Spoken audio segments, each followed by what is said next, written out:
Okay, we're starting, gang. Okay, welcome to the Tuesday, February 27th work session of the Board of County Commissioners. It's a snowy day, so two of us commissioners are in the room, and we've got two remote with Francie and Steve are remote, and Kelly, I believe, is out sick today. Maybe she'll join us, but I have a feeling not. So what we're doing first off is opening up a special meeting of the Board of Social Services for the 2023 fourth quarter update. Lindsay Maish and staff, Sam Lander-Casper, are here. Do we need a vote to go into this, or is it just in it to announce it? You just open it up. Okay, so we've just opened the meeting. Action items will be fourth quarter budget expenditures and fourth quarter payroll expenditures. And take it away, Sam and Lindsay. Welcome, you made it through the storm. We did. Sam came all the way from Silt? Yeah, but I mean, it's not snowing in Seoul. Is it raining down there? To be How fair. does Garfield County manage that? It's not raining. It's getting colder by the No, minute. I hate it. It's not raining. We always knew that commissioners down there had a lot I more can't. hot air than we do. Oh, it's cold down here now. Oh, good Sorry. afternoon, It's commissioners. just- I Hello. can't have it in my face. They keep moving the mic in my face, and then it's just like, I can't do it. And she stares at it. She gets cross-eyed. It's just, I can't do it. I'm a little cross-eyed today, so. Yeah, me too. Thank you. Good to be here. Lindsay Maish, Director of Human Services, and I'm here with Sam Lander-Casper, Deputy Director of Strategy and Operations for Human Services. We also have our managers here as well. So they'll be able to speak to some of this stuff for our quarterly report today. So just to give a little bit of background, as you may well know, Colorado is a state-supervised, county-administered human services program. The Colorado Department of Human Services, also referred to as CDHS, is responsible for all of those activities, both local and district, and all of the allocations and expenditures related to those services. We rely on our Board of County Commissioners to come before as the Board of Social Services to oversee our local services and activities. Mainly, what we're mandated to do is to have you all review our economic assistance and welfare duties, responsibilities, and activities for the County Human Services Department. So for us in Pitkin County, we're primarily performed by our local staff, Department of Human Services. With that said, we still do contract with some other services to provide some of those mandates. One of them being a contract with Garfield County Human Services to provide child support services and long-term care. We also contract with Goodwill through an IGA to do our LEAP eligibility and determination, and then we also are contracting with Prowers County to do our child and adult protection hotline services. So those are kind of the three areas where it's not locally, but we contract with partners for those services. So today what we're going to do a year in review for you all. Usually our first quarter looks back on 2023. We're going to show you trends. We're going to show you some of the things that have come up. We have an hour today. As I had mentioned at a meeting before, we have brought a number of resolutions before you today. We're working with the county attorney on how we are going to move forward with those. So we're going to present them today and then kind of figure out some of the administrative stuff on the back end. So we'll keep you posted on that. Because we can't approve them today. Right, that's right. So, well, yeah. We can't. We will.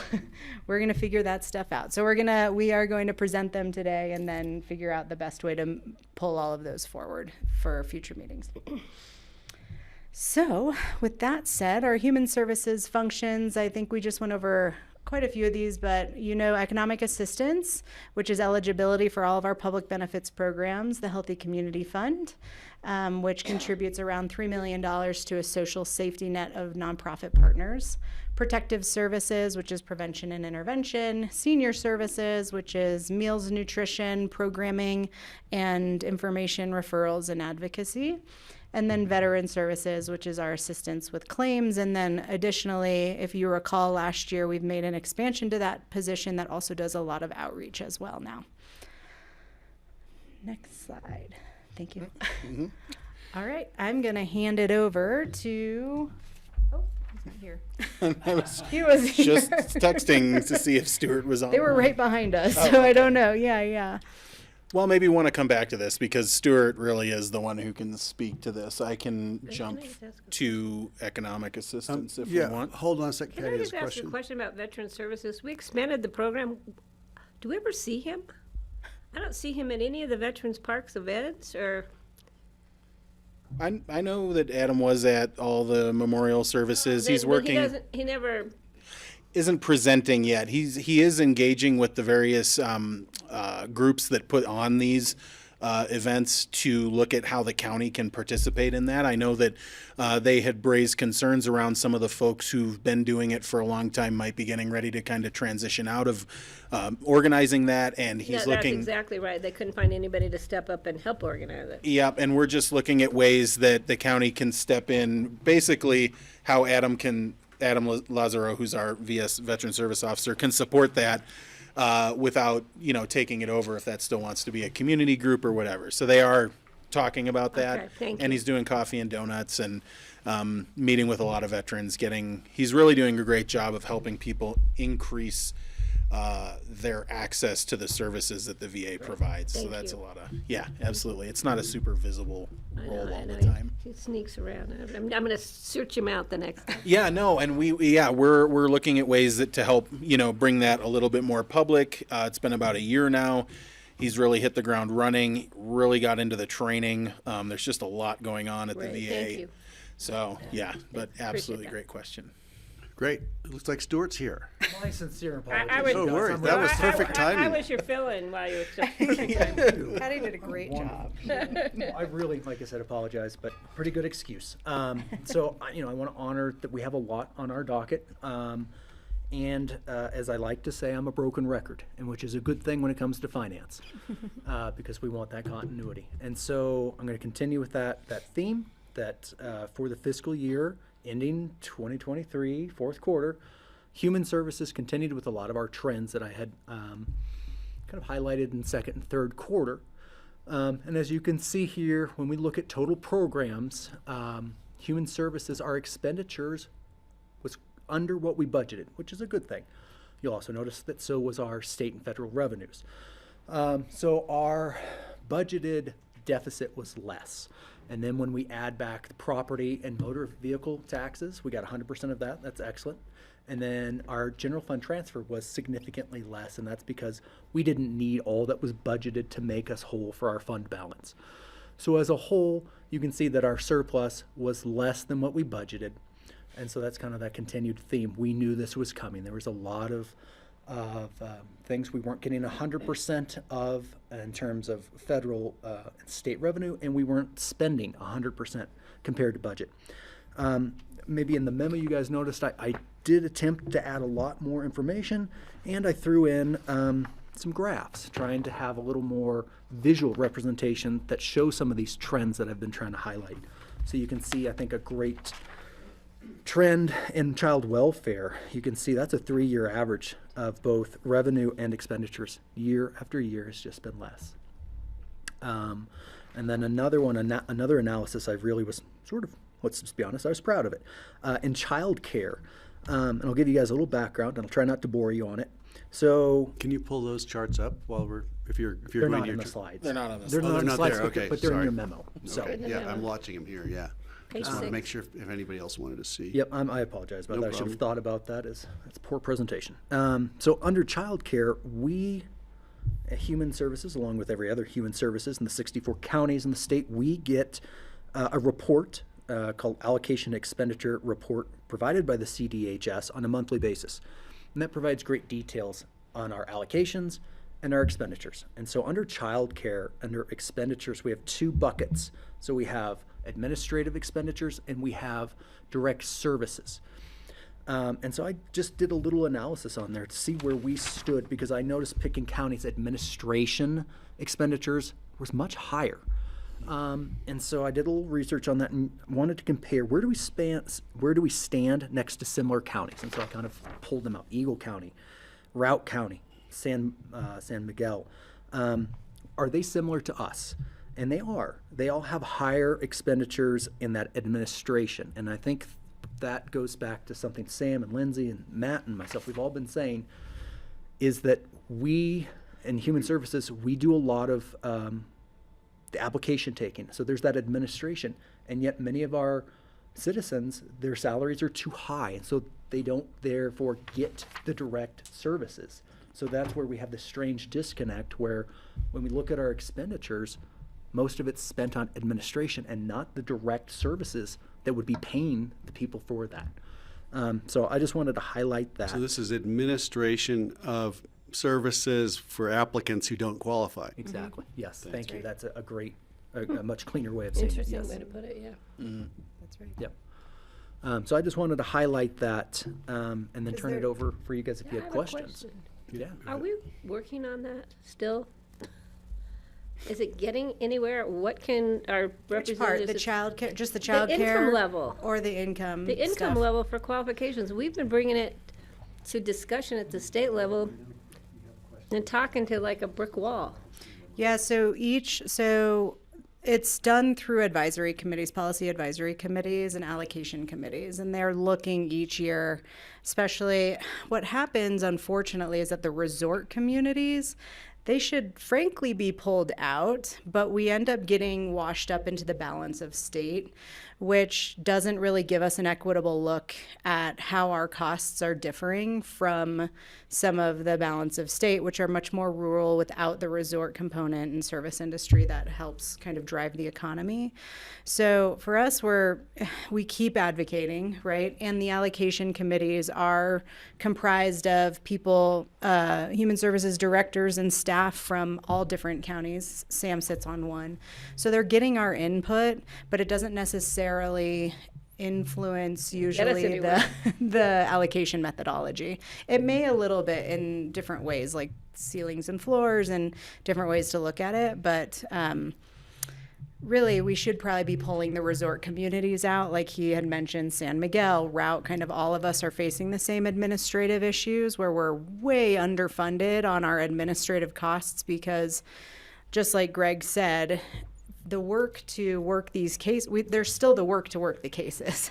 Right. And all of that work is happening and we're pulling down that allocation that way, yet people are not qualifying. So how can we, I'm gonna look at John Peacock, maybe this is an issue for us to bring to CCI, because we need to maybe have a legislative fix, and maybe this is a good bill for us to propose for next year. If we're not getting anywhere talking to groups, let's talk to I don't know if we're gonna get anywhere talking to the state legislature, but Yeah, I mean, we could certainly, wow, we're coming through here. Yeah. can hear you. We can certainly submit this as a legislative issue to CCI. I think with it'd be good to get the director's support, which I think would be forthcoming on that. Yeah, and I'll just to give you a little update, there are some things happening to address it. It's not looking necessarily into the weeds like around the eligibility determination kind of rates. But what we did, the Joint Budget Committee will be approving an additional $17 million for the state of Colorado for administrative costs. So we're going to see that flush in and be able to support our programs more. And then we also, well, that's on a different note, but we also the Joint Budget Committee also approved a child welfare staffing model that actually meets the needs of communities through an assessment that was done. So you will be seeing us come back with some FTE requests based on some of these new changes that are going to allow us to pull in some more funding. that's all fine and good, but I think the root of the problem is Yes. is the cost of living with all qualifications for not just CCAP, but We're putting Band-Aids. yeah, on and the- I right. think that might be something we need to be talking about to try and craft some language and get some support for, to have a legislative fix on how that cost of living is interpreted. Be they pull out counties with known higher cost of living, or they just have a different formula.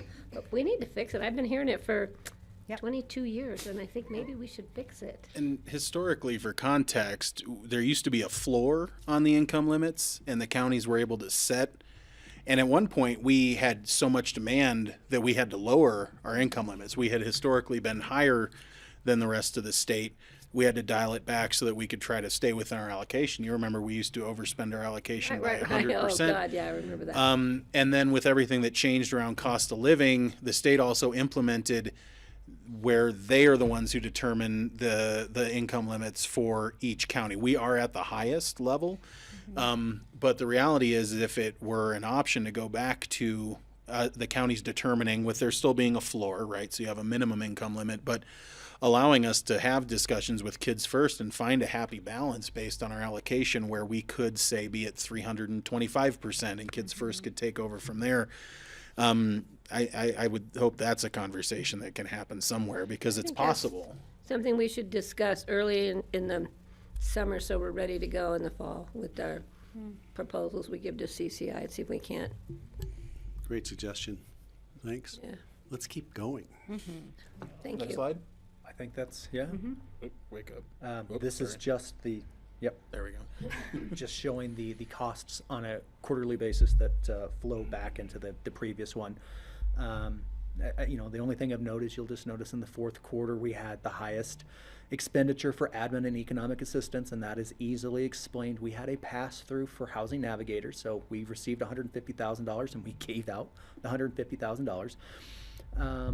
Nothing really that I want to take up your precious time with, but so at this point, can I make a motion to approve the 2023 fourth quarter? I don't know if you can make the motion. Oh, I can't, I'm sorry. Sorry, I'm just reading Suggest that along. we do. And you can go to, Hey, call we'll the just put you on. question. We've got space at the table. He's on a roll. He got here in the bad weather and he's Yeah, no. rolling. Well, thank you for- How about, I'll make a for that. motion to approve the 2023 fourth quarter expenditures. I'll second it. I'm sure Steve and Francie are there. Just assure me they are, since we can't see if they're there. can see it. Yep, she waved. Okay, any further discussion? I did have a question just regarding the pass-through for the housing navigators. Could you describe that a little bit more, just for the benefit of the public? Let's get the question off the table. Well, You'll forget- you'll well, we're forget. having discussion now. What if somebody throws a You'll monkey forget. wrench That's into okay. this? You'll forget. I'll remind The you. chair here, anyway. Well, I was the only one here earlier, so I guess I have to go back into my old role. So sorry. Just a quick question. We can have a discussion before we vote. So, Steve, I see you're there. I don't know if you had a question, but regarding the navigators, explain that, just would you? Yeah, the Colorado Department of Human Services had allocated something like $500,000 towards housing and homelessness. It's kind of their first step into the world of homelessness. It's not a world that CDHS usually plays in. So this was one of their kind of first small steps in that direction. And we had applied on behalf of the Valley Alliance to End Homelessness and West Mountain Regional Health Alliance to bring in two housing navigators into the region. And essentially their job is to develop landlord relationships through some of our bigger landlords like SkiCo, APSHA, and then of course there are housing authorities down Valley. And start developing those relationships and nurturing them so that we can be looking to solutions on how to house some of the folks that are having the most difficult time finding housing. So an example of that would be like looking at some of the housing inventory and wondering or seeing if there's any opportunities for policy change around how we fill some of those housing units. Like, is disability a waiver, or are there ways that we can start looking at some of that? But that comes after some of the relationships are established and they start kind of doing that work. And then their job is to work regionally with that Valley Alliance to End Homelessness and start getting people into some of that housing inventory. Great, thank you for that. That helps. Okay, I'm going to call the question. Yeah, great idea. All in favor? Aye. Aye. Aye.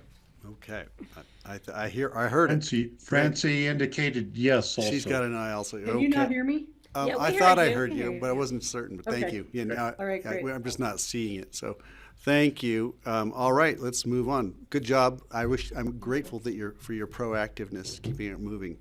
Great. So, next, All right, so next we are going to look at the program payrolls for economic assistance. Those are the direct benefits that are going out directly to folks or to the folks who are providing services to our customers. First, though, I would like to introduce Norma Avila. She's our new Economic Assistance Manager. Oh, hi, Has welcome. been on board for about a month now. Wow. So you'll be seeing more of her. I'm going to take the numbers right now, but Great. Nice to meet you. Thanks for coming down, too. Thank you. yeah, Norma's been with us. She'd worked with us back when Eagle was doing some of the work here. Yeah. Then she was on our eligibility team for 5 years. Spent some time over here at Clerk and That's why your Recorder. name's familiar. Yeah. Okay. Did you do this drive this morning? She lives right there. Excellent. That's all right. She lives in Pennant Creek, my neighborhood. She's a local. Okay. This side of the roundabout. Impressive. Okay. So basically, yeah, I'm going to do this maybe for the last time. We'll see. And we're just looking here at the kind of some trends from year to year on expenditures, what's going out to the community. So just starting from the top, the Aid to Needy Disabled program is a cash benefit that goes out to mostly folks with very low income who are waiting to see the determination on their application to Social Security for disability insurance. The benefit amount is fairly low, and typically we don't have high utilization because the income limits are quite low. So you see in 2021 and 2022, hardly anything going out. Higher in 2023, although this really does only indicate a 1 or 2 caseload per month caseload that we're carrying. So it's an underutilized program kind of statewide just due to the low income limits to get onto it. It would be great if those income limits were raised. Probably not funding for that out there, but it is helpful for the folks who can use it as they do wait to get approval for their Social Security disability claims. We look at the Child Care Assistance Program. We've already spoken to that a bit. Our expenditures did go up a little bit. These are the direct benefits, so it doesn't include that admin side of things, although we're still significantly underspent on our overall allocation, all close to 50% or even a little more than that. Underspent. We basically attribute this to the income limit issue that we spoke about. Old age pension has gone up a little bit. This is due to a slight caseload increase of about, we had an average of 11 in 2021 and 2022. Now we're at about 14 cases. Old age pension helps to basically bring older adults who are not receiving their minimum Social Security benefits up to a minimum level of income.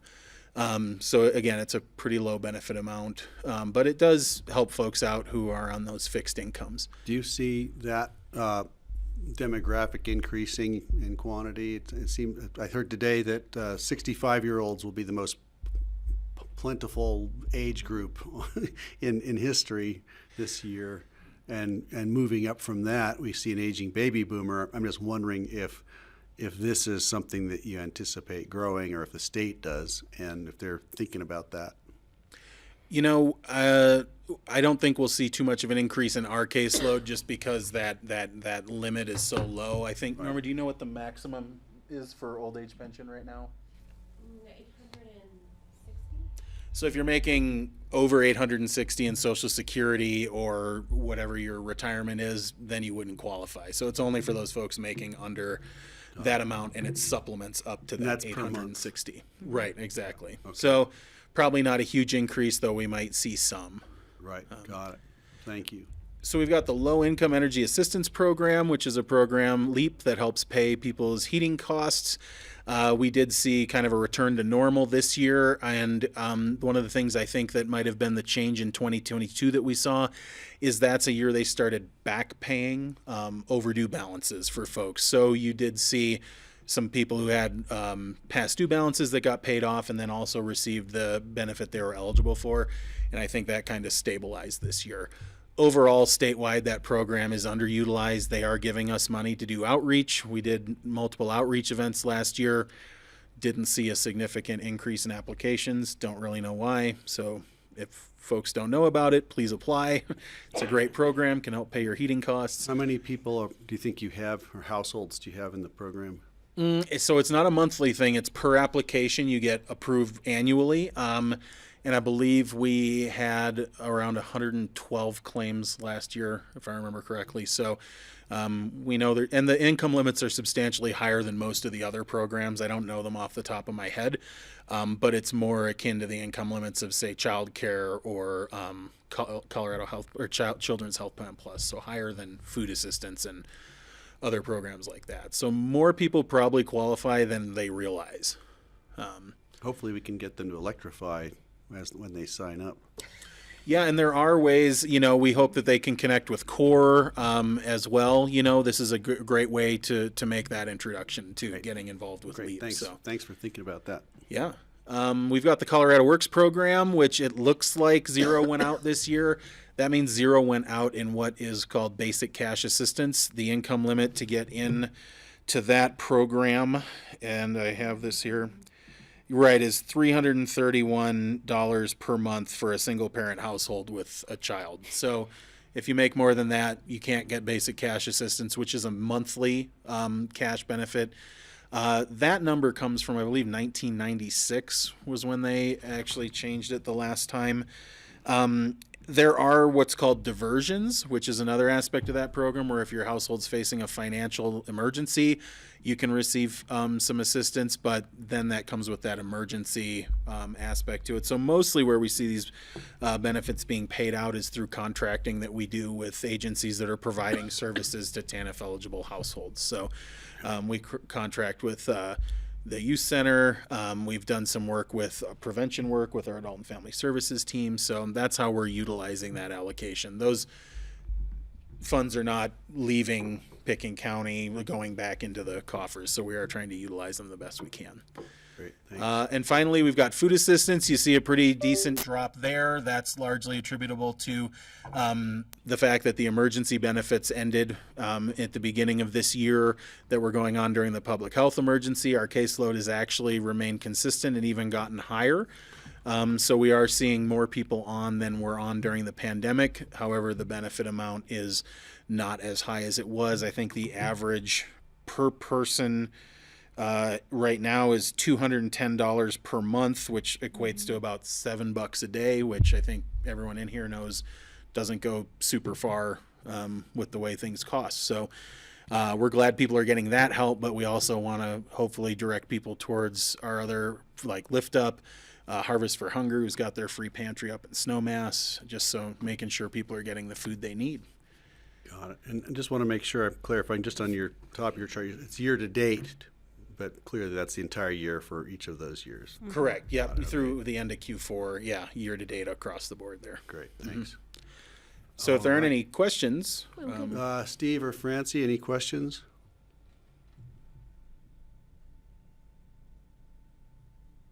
I'm not. I'm good, Greg. Great, thank you.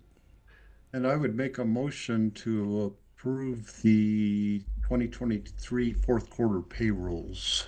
I'll second. We have a motion and a second. All in favor? Aye. Aye. Thank you. Thank I heard you. y'all, Francie. Thank you, Steve. Great. All right, that one passes. great. Boy, we're efficient. Yeah. Moving right along. And I'll try to be a little quicker here. So I'm going Yeah, to pick it up, will you? continue on with economic assistance. A lot of this next section is our statistics, just to give folks an idea of the workload that's going on, what's getting done, just like folks to know that. We can look at our annual issuance. Obviously, with COVID, it's fluctuated a lot. However, we are seeing the trend stabilizing higher than pre-COVID. A lot of that is attributable to the higher food assistance funds that are going out. If we look at the second chart there, we just wanted to give you an idea of some of the money that comes into Pickens County through the Medicaid program and the buckets in which those payments go out towards. So this is the direct payments direct claims that Medicaid is receiving from Pickens County. The actual expenditures are a lot higher. There's a lot of administrative stuff that goes on, but this is what's paying for services here in Pickens County. We just wanted to pull that out for everybody. And then looking at the applications received, this is a lot of the work that the Economic Assistance Department does, is processing all of these different applications that are coming in. You can see there that Medicaid and SNAP make up the largest number of the applications coming in. I would also, though, note that the Medicaid applications are higher, but a lot of Medicaid applications go into the online platform and can be determined automatically through that. However, we do still end up processing a lot of the work that goes along with that, the pay stubs, the financial information, eligibility, etc. So just looking at all that work that's coming in, obviously we had a spike in 2020 with COVID, but we are still pretty high right now, trending back up at this time. And again, our monthly caseload has trended down a little bit. However, that's mostly due to the decrease in Medicaid eligibility with the end of the public health emergency. Historically, we are getting back to where we are kind of pre-pandemic and stabilizing out there. But that has also represented a ton of work that the economic assistance departments had to do, because each of those folks that have dropped off, or each of those cases, had to be redetermined to make sure that they weren't still eligible. This is really helpful. Thank you. Absolutely. Yeah. And finally, we in 2022 started a new process for tracking all of the work that came in, because some of these applications don't end up in the system, like our emergency assistance fund, our child care assistants weren't getting in there. We also weren't seeing the verifications, which is anytime someone reports a change, those weren't pulling out in reports. So we wanted to start tracking that, A, to keep track of it, and B, so that we could start to quantify just the volume of work being done. I think you can see here, we've had some significant increases in areas. Obviously, our applications went down a bit. But just the volume of calls coming into that department, the number of people just walking in to talk with our eligibility specialists, that's all on top of all of the redeterminations, verifications, interviews. So just that huge investment of time that this team spends helping people get their cases, lined up the way they need to be. And we just wanted to recognize that. Great. Thanks. Okay, I wanted us to look at that and compare it to kind of what's happening at the state level in all counties. So you saw some of those in kind of workload demands and increases, and what we're seeing across the state is it's very similar to what we're seeing locally.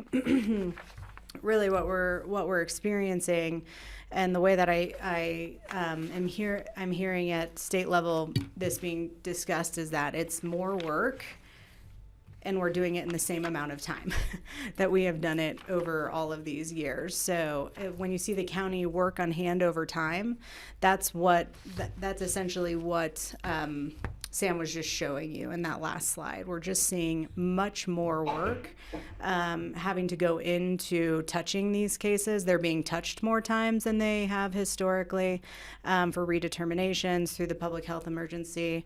And then if you go to the next slide. Just want to check real quick. What's the vertical axis on your handover? I'm trying to understand that. That's a 180.000 on the left. I'm going to have to look into that. I want to say it's the amount of time, though. That's the actual amount of time that the state is in experiencing. Minutes, I hope. What? In minutes, I hope. Yeah, in minutes. Okay, just Not want to make hours. sure. I know. I would Okay. think. Yeah, I Thank can you. double check that, but I think it is in days. But it is across the state, so that's all counties, right? Okay. So we are just kind of seeing this gradual increase over time. Well, not so gradual in some places, more steep in others, but we are just seeing this kind of gradual, and our staff is feeling The it. amount of time taken to process a single case. That's right. Wow, Yeah, that's too right. bad. Michaela, could you move the window picture-in-picture over to the far other side of the screen? I just wanted to see the top of the SNAP caseload. Thank you. All right, you carry on. Yeah. Thanks. Okay. Next slide. So I thought that this data was actually really helpful, because this is the work on top of the work that we're talking about of the amount of times that somebody has to touch a case, just how often we're seeing, and this is across the systems, not just for economic assistance, also for our child welfare and adult protection. But in the year of 2023, between the Colorado Department of Human Services, CDHS, that's one of our allocation funders, and the Department of Healthcare and Policy and Financing, HCPF, there have been a total of 74 rule changes. And what that means is when a rule changes, that means that changes often the way we do business. It often means there's a change in a system, that now there's a new workaround around that.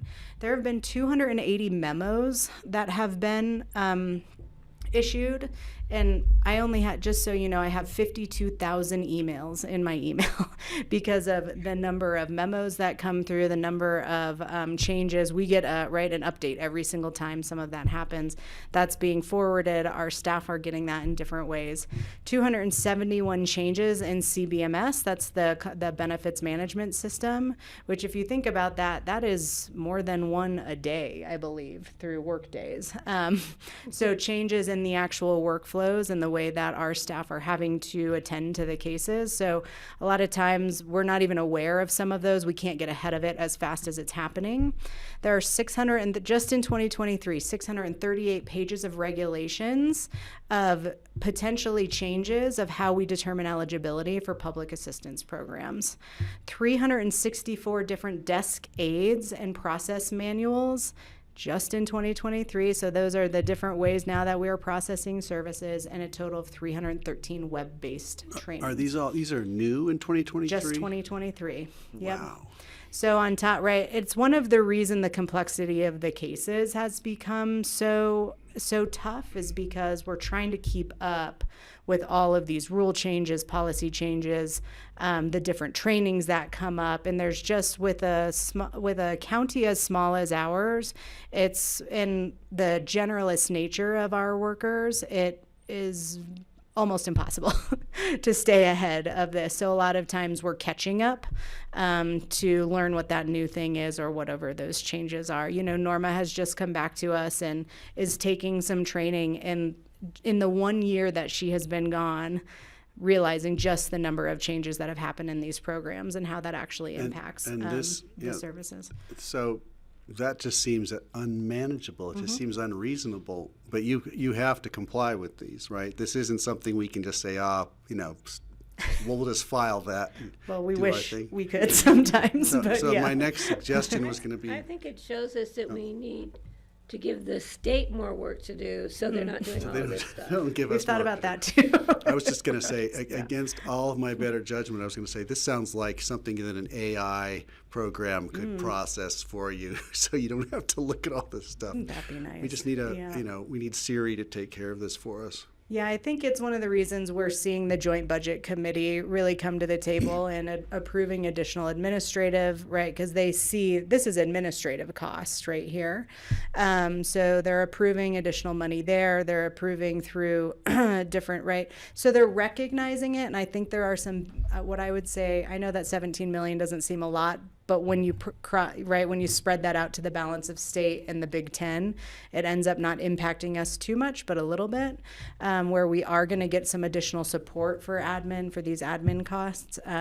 But for us, it really has us kind of looking internally at the way that we do business, because what we want to avoid is burning out. And if you look at these numbers, I think that we can all speak to just how much that would impact the work that you're doing when you feel like you can't ever get ahead of the work. So it has us looking at that and how we can kind of better support our internal staff. Let me see if we have any questions or other comments on that. My only one would be, rather than try to accommodate this, we should be trying to reduce that. And I don't know what that means. but Hopefully, it seems crazy. 2024, they will have cleaned it all up in Perhaps it'll be, 2023. maybe that, yeah, let's hope, huh? I'm giving you good karma on that one. Patty, we could use that. You make me nervous when you say, well, the state's going to try to grow big enough to handle more of this, when maybe there's, I know they're thinking, we got to do more next year. is this going to keep going? Francie has a question. Yeah, I do.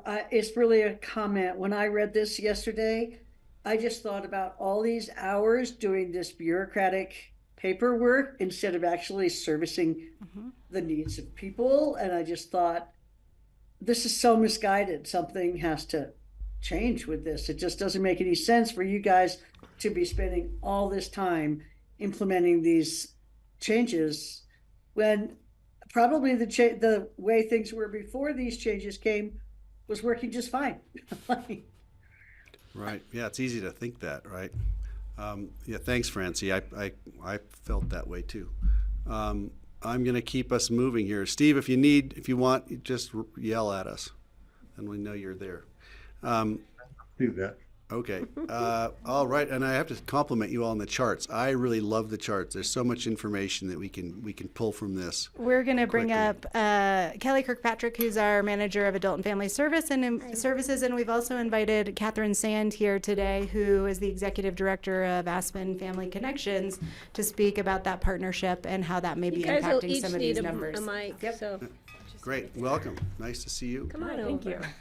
It's always nice to get Catherine in the room. It's always nice to be here. Thank you. And Michaela, I'm just going to speak louder and slower.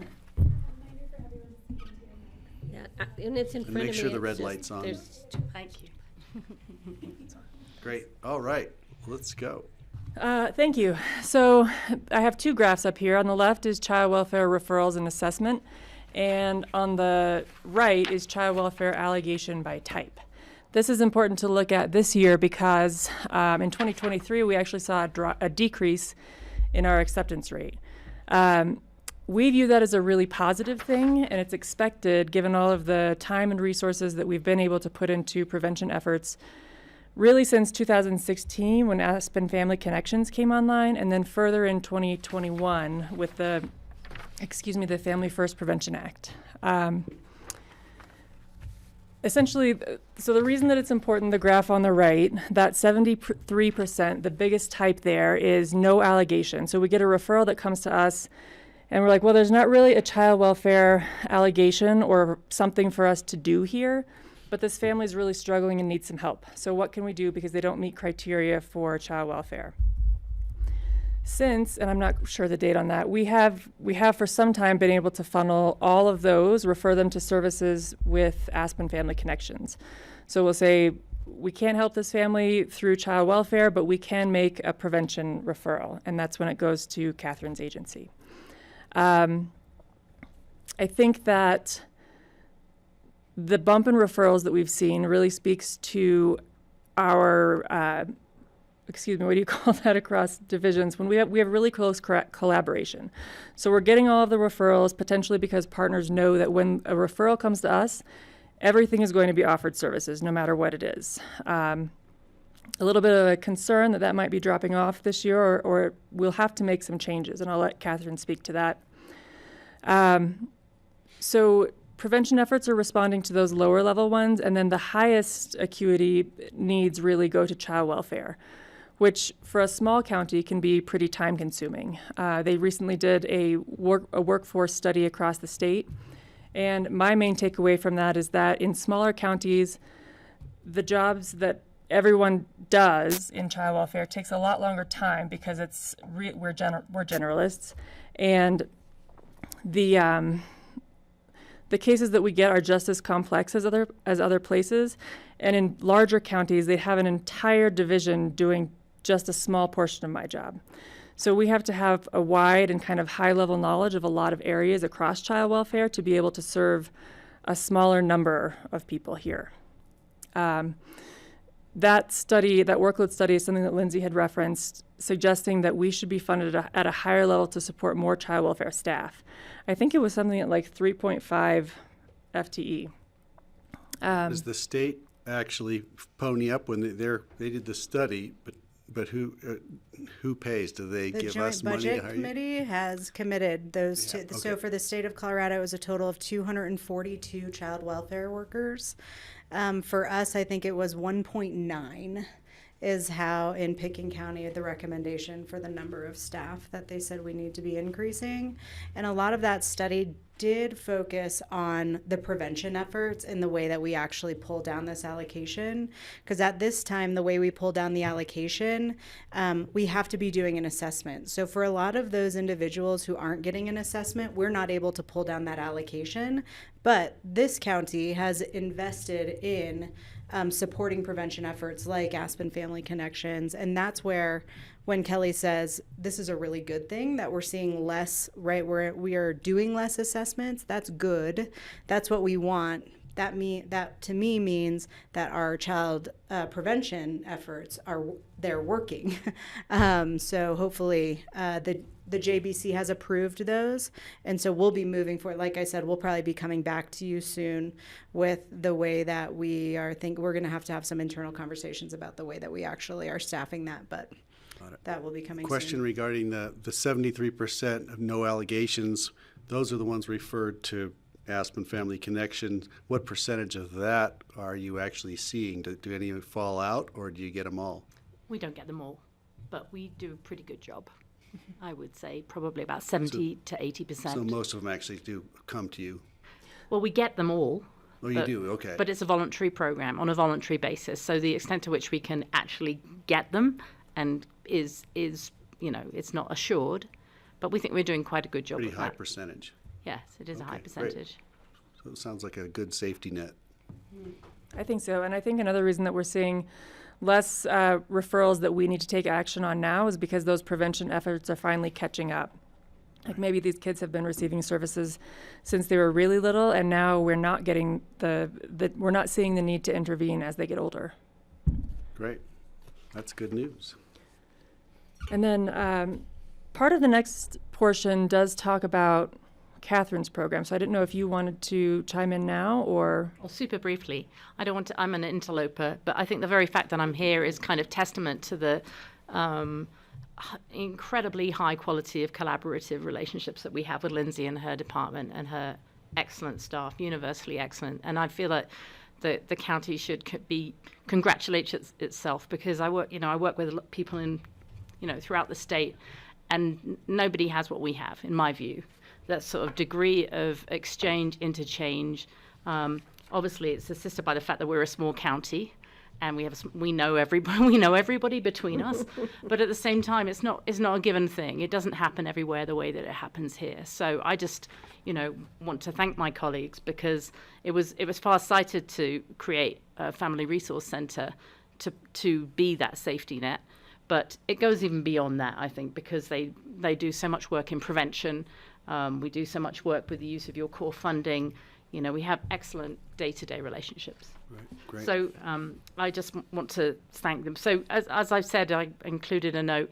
I am the coordinator for a program that is actually for which the county is fiscal agent, the collaborative management program. I won't go on about that a lot. I mean, I think it's been a great success story, and it will continue to be. The program has been slightly eviscerated this year due to legislative changes. It still exists, and it will exist, and in some ways it's a bit looser this year, but actually where it's going to go, we're not quite sure. But the funding continues, and we are active in advocating for that at the state level. There is one loss to us all this year, which is the loss of the Colorado Community Response Program. The state did away with it because it didn't meet various sort of evidence-based standards that they were looking for, which I think were probably unrealistic. But that was the essence of the safety net. What that meant was when Kelly's team found no allegation or closed an assessment, they could press a button effectively. It was effectively that in their system, and it would be passed through to us, without any kind of discussion. And we were able to pick that up. We have a worker whose job it is to navigate those families, and that program's gone. It ends in June, which is really sad. And what replaces it, we have an opportunity to apply for an RFP. It's what I'm doing actually right now, but we will lose that pass-through.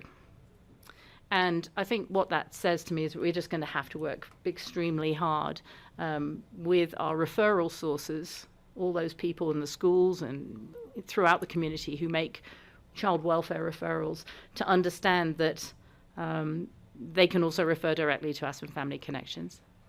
There's really no other way of doing it. And so that is a loss. We'll track what that meant. Right. Effectively, we were talking about 40 families a year. And we'll just have to pick them up elsewhere. So if they refer them, may I? Yeah. Refer them directly to you, and you feel they need to go back, you can kick it back up. Well, we would always do that. We would always do that. But we all, we and the schools, and actually Lindsay's department have trained people in the schools to understand the mandated responsibilities for making referrals. So yes, we will never, we're never complacent about that, for sure. But what it would mean is we will no longer be able to have that automatic connection, and we'll just have to develop some different strategies. Well, it's going to require. So by removing the program, and we don't, as Catherine said, we don't know what this is going to look like, because there is going to be funding, but we're not entirely sure yet what that's going to look like. But effectively what it means is that the push of the button made that referral source very simple. Now, in order for us, and you can speak to this too a little bit, Kelly, you know much better, but in order for us to make that referral, we can still just make a referral. But it also requires us getting a release of information, right? There's some of those kind of agreements that existed within that process that once you take that away, I mean, just in the conversation around the complexity of cases and how much more work is going into a single case now, it's going to require that caseworker to do much more to just be able to get that referral over. And it's not that we're not going to do it. Of course, we're going to do that because we see that that is a benefit to the community. So we're not going to stop, but it does mean that we're doing more work in the same amount of time. Sorry to hear that. Yeah. We need to take a pause here just to find out how much more do you have for us, and what decisions do we need to make, because we're running through the clock out here. Yep. But thank you for this. There's no more decisions at this Okay. point. We're still just we're just going to be presenting more Great. statistics All right. for you. Yep. Let's keep going, try and All get right. through it. Thank you. Thank you. Yeah. So the next slide shows adult protection reports and cases by year, and then the other is adult protection allegation by type. This year, we saw a decrease in acceptance of adult protection referrals and more referrals than last year. I think this is due to a couple of things. The main one being that we've worked really hard on our program to provide care navigation to referrals that have been screened out. So it's similar to the program we were speaking about before, just for adults. And as reporting parties have learned about this program, they know that if they make a referral, this person is likely going to be reached out to and offered services. So I think that's explaining our increase in referrals. We've also seen a decrease in the acceptance rate, and I believe that is due to, in January of 2023, we joined a cohort of counties to pilot the state's new alternative response program. And what this allows us to do is take two tracks, either a traditional response where it can potentially feel a little bit more punitive to the clients. It's also used for more high-risk cases. Or we can do an alternative track response, which is much more family-friendly, gentle, easier to engage the client in. And in really deeply looking every time that we have a referral that comes in, we really are checking out the requirements for what meets an adult protection referral. We've found that we could easily decrease the acceptance rate and allow some of those to go to care navigation. Great, thanks. Thank you. Thank you both so much. Before we let Chad jump in, are there any questions for Kelly or Catherine? I think thanks. I'm good. Steve or Francie, yell at us if you want to. You can interlope anytime. And I guess Chad's online. Yep, Chad is online. So Chad, I'll let Great, you just take let it me know away. when you need me to change slides. And Chad, just so you know, we are pushing we're trying to get back on track, so we're going to rush you here. Pardon me for giving you the rush. 6 minutes. No, it's okay. Can you hear me okay? Yeah, we're good. Okay, great. Thanks, everybody. I'm sorry I'm not there in person. Chad Fedovitz, Manager of Senior Services. I just want to highlight this one chart, shows our kind of overall nutrition numbers, a big kind of flagship program of Senior Services. And I always track all these numbers, but I was really pleasant to see that our numbers are going back up. I'm not too surprised they're not back up by pre-COVID numbers, as you can see from this chart. But I do anticipate, and this trend we see across the state, that our participation numbers are slowly starting to increase. And if you dive deeper into the memo, you'll see that the congregate meals or the meals at the senior center are kind of right around where they have been, but our home delivered meal program has been steadily increasing over the year, which is always good to see that we're connecting to more individuals who may have more quote need for our program as far as being homebound. I am glad to see where we are with these numbers, and now that we have our newer Chef Brett on board for the last number of months, we can already measure the increase of new clients coming to our program and other programs because of his meals and his reputation of our meals. So really excited about that, and hoping this trend continues upward moving into this year. That's all I got. Thanks. Great, thanks, Great, Chad. thanks. Yeah, we've heard about this chef, I think from Steve, who says we should go check him out. So it sounds like he's going to be a draw. If you have not yet had a meal from Yeah. Chef Brett, I highly recommend you Oh, stop that's by great. the senior Gosh, center. Yep. that's amazing. Yep. Very good food. Wonderful. Well, thank you all for coming in. That was succinct and colorful and graphic and all the great things that help us communicate. So really appreciate that. And if there's nothing left to do, I can just say that the Board of Social Services is adjourned. No, we have, aren't we gonna go through all the, Do we have to keep going? So I it's thought in the we were done. memo. You'll see those resolutions. Like We 100 put all more the pages in here. legislative Well, I saw updates the resos. I thought you and, said we yep, didn't need- and resolutions. Greg, Yeah. you should reconvene the special meeting before Okay, taking I'm action reconvening on the that. special meeting because I neglected to, I saw all the resos and I had heard somebody say we didn't need to vote on anything else, and I just assumed that included we everything. don't, there's a lot. Thank you. to Yeah, go I through know in we've got a 3 bunch minutes. here. All right. Yeah, and so we're still working with John Ely right now on actually how these come forward. This is kind of this is our previewing of these. We know we need to come back to you with these resolutions. We had thought that we could come by reconvening the special meeting and doing kind of a pre-approval of some of these resolutions. These are most of our annual ones that come back year after year. We're trying to streamline them.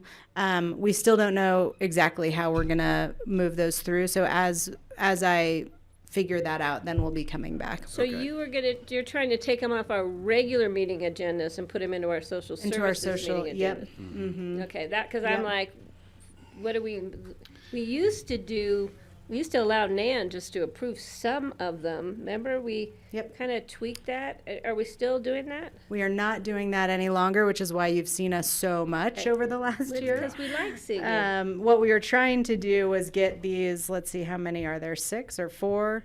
4 resolutions over the next 6 months that we know are these ongoing. These are contracts that we have, annually that come up to get pre-approval so that when they do come, a lot of times, as you know, when they come to us, they're like, get them back to us in 2 weeks. And that's a really hard thing for us to usually turn around. It turns into an emergency resolution, or the process feels a little chaotic. So we're trying to get ahead of that so that we can, when they do come through, we can push them forward. That Interesting. way. In all my years, I've never done a approval. Doesn't mean we can't change, but that was a new one. I'm like, we're going That to is pre-approve the clarification and approve. point I think I need to get from John Ely. So, Let us know if we can help clarify Yes, that. thank How you. soon do you think you'll be asking for this? my hope is to have this resolved in the next couple of weeks. So that would be coming in front of you probably in the next month Right. with these Excellent. in whatever Okay. way. Yeah, that looks like. In one way or another. Yes. All right. Any Right. other questions? Questions from the peanut gallery out in the ether? I don't see any from Francie or Steve. Thanks. You guys be No, for careful out there. Yeah. I'm Yeah, thank watching you. it still snowing Yeah, and nice clouds storm. coming and going and up the sidewalk and We up have the back over here. crutches, and I know it's a little. Yeah. You got to be I careful. do have a question, Greg. Yeah, go ahead, Steve. Do we need to approve these resolutions one by one right now in this meeting? No. We don't know. Not right But now. we don't though. know. Not right now. Apparently we need, Or at a regular We cannot meeting? right We now. we need. Yeah. I could say yeah. no. Steve, We're not doing it today. It sounds like we need legal to weigh in before. Yeah, so typically action can be taken when you've advertised and called for a special meeting, which is the case here. But I think we are clarifying with the attorney's office our obligations and process. That's right. And, yeah, and because these rezos weren't noticed as part of just the two things we voted on. The were item, noticed. yeah. Got it. Just Okay. to make sure we're So you'll keeping be it back, clean. but I love that you're being proactive, and that should help us all. Thank you. We're trying. So you're not in such a rush when they demand something. And in we'll 2 work weeks. on that discussion this summer about the income level. I would really love to see that get addressed. Yeah. Okay. Thank you. Thank Thanks. you so much. Thank you. Thank you all for coming in on a snowy day. Take your time getting back to how far you're going. Okay, up next, we have an electrification update. Kara and Rich, Genevieve, GR, we've got the Brain Trust here. The Electrification Brain Trust is here, and we're grateful. And Behind you. okay, and behind us as well. Yeah, Peter, welcome. Genevieve joining you or just listening? Are you coming up or just? But, You can hang in Either the room. one. You guys can hang out. yeah, you can hang out, whatever's comfortable. Okay, There are support for sure. all right. Glad you're all here. Yeah. I find I need support constantly. Is on. Okay. Yeah, he's up. All right. Well, good afternoon, everyone. We are here on an electrification update on a very snowy day. So, Kara Silbernagel, Deputy County Manager. Rich Engelhardt, Deputy County Manager. And then we've got GR and Genevieve, and I don't know if Jody is online or not. And then we also have Peter Rumsey, who we will hand it over to and do an introduction for as well. But a couple just opening as we get going. So just a quick change. We've learned some recent things from the memo. So the memo had outlined a couple key decision points. We're going to actually walk through and actually not ask for decision points from the board today, and we'll explain why and really just do more information only. And you still will have those decision points to make before we do any capital changes. But as we've learned more information, we don't think it's quite the right time. We need to get a little bit more. It does sound like an exciting new opportunities within the palette of opportunities there. So, to say that more eloquently. So we will, like I said, we'll hand it over to Peter very shortly. He'll go over some big building decarbonization trends, talk about some technology considerations.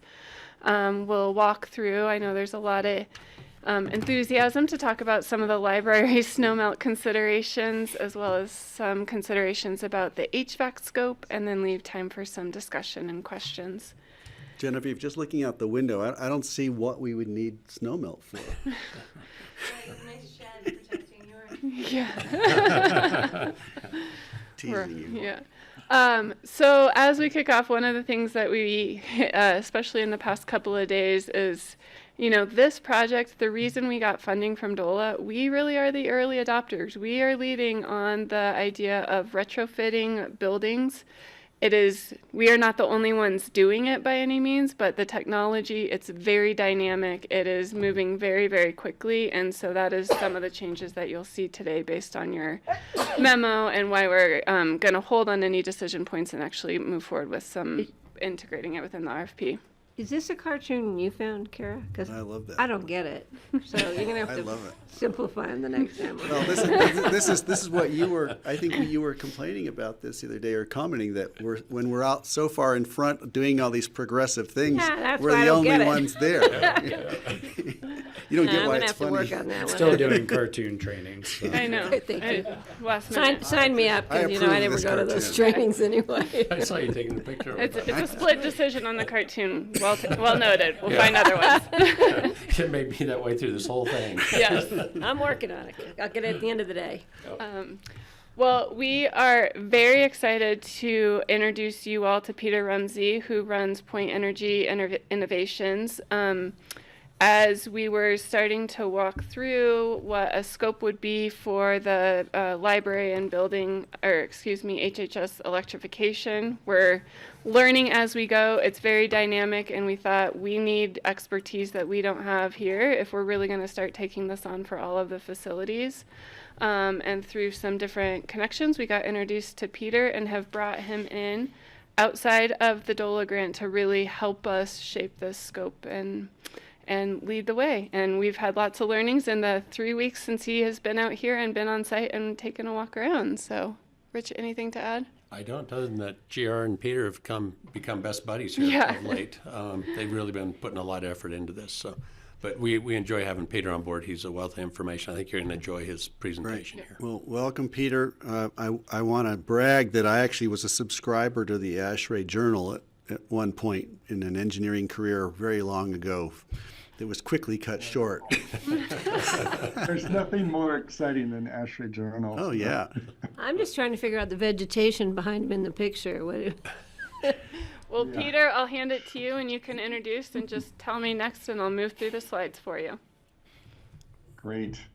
Well, first of all, I would like to thank Kara and Rich for inviting me to the meeting today. And I also want to thank the whole staff at the county who's helped me get up to speed on what's going on, especially GR and Jody and others. So, just as a little introduction to me, I am very focused on building decarbonization. I have been for many years. I teach a class at Stanford on the topic. I'm working on the national headquarters of the American Institute of Architects, which is a renovation, turning it into a fully decarbonized building. And I'm working around the country on this topic, including having written a cover article on ASHRAE Journal on decarbonization a couple of years ago. It was their first major article on the topic. So needless to say, I'm super keyed into this topic. I'm very passionate about it and work with a wide variety of clients on this strategic decarbonization. How do we get there quickly and affordably? So next slide, I thought would be helpful is just to give you a quick overview of what we're seeing in decarbonization right now so that we're all on the same page and talking the same language. The decarbonization in buildings takes two forms. One is the embodied carbon and the other is the operational carbon. So embodied carbon is the carbon that mostly CO2 emissions that occurs when we manufacture and transport building materials and other things that we put in buildings to the site. And then operational carbon is more closely linked to energy consumption in buildings. And the operational carbon can take two forms. It can be either we're burning gas at the site or we're consuming electricity that's made with a fossil fuel and therefore results in a CO2 emission in the creation of electricity. So that's operational and embodied carbon. Now, for you guys, we're talking about operational carbon because your buildings have been built. If we were talking about a new building, then we might want to spend more time talking about this operational carbon. But generally speaking, we want to spend more time talking about embodied if we were doing a new building. Generally speaking, operational carbon is the dominant carbon emission. And just by way of getting a sense of how buildings contribute to carbon emissions in the US, it's somewhere in the neighborhood of 40% of our overall emissions are from buildings, both as operational and embodied. Next slide. So the path to decarbonizing the operational side is now become very clear on how we're going to do this. And it really has these three steps. Is we have a typical building. Let's make that typical building more efficient. How do we get it to just use less energy in and of itself? And I'll talk a little bit about that. And then we can electrify that more efficient building and then connect an all electric building to renewable energy that's generated either on site or off site.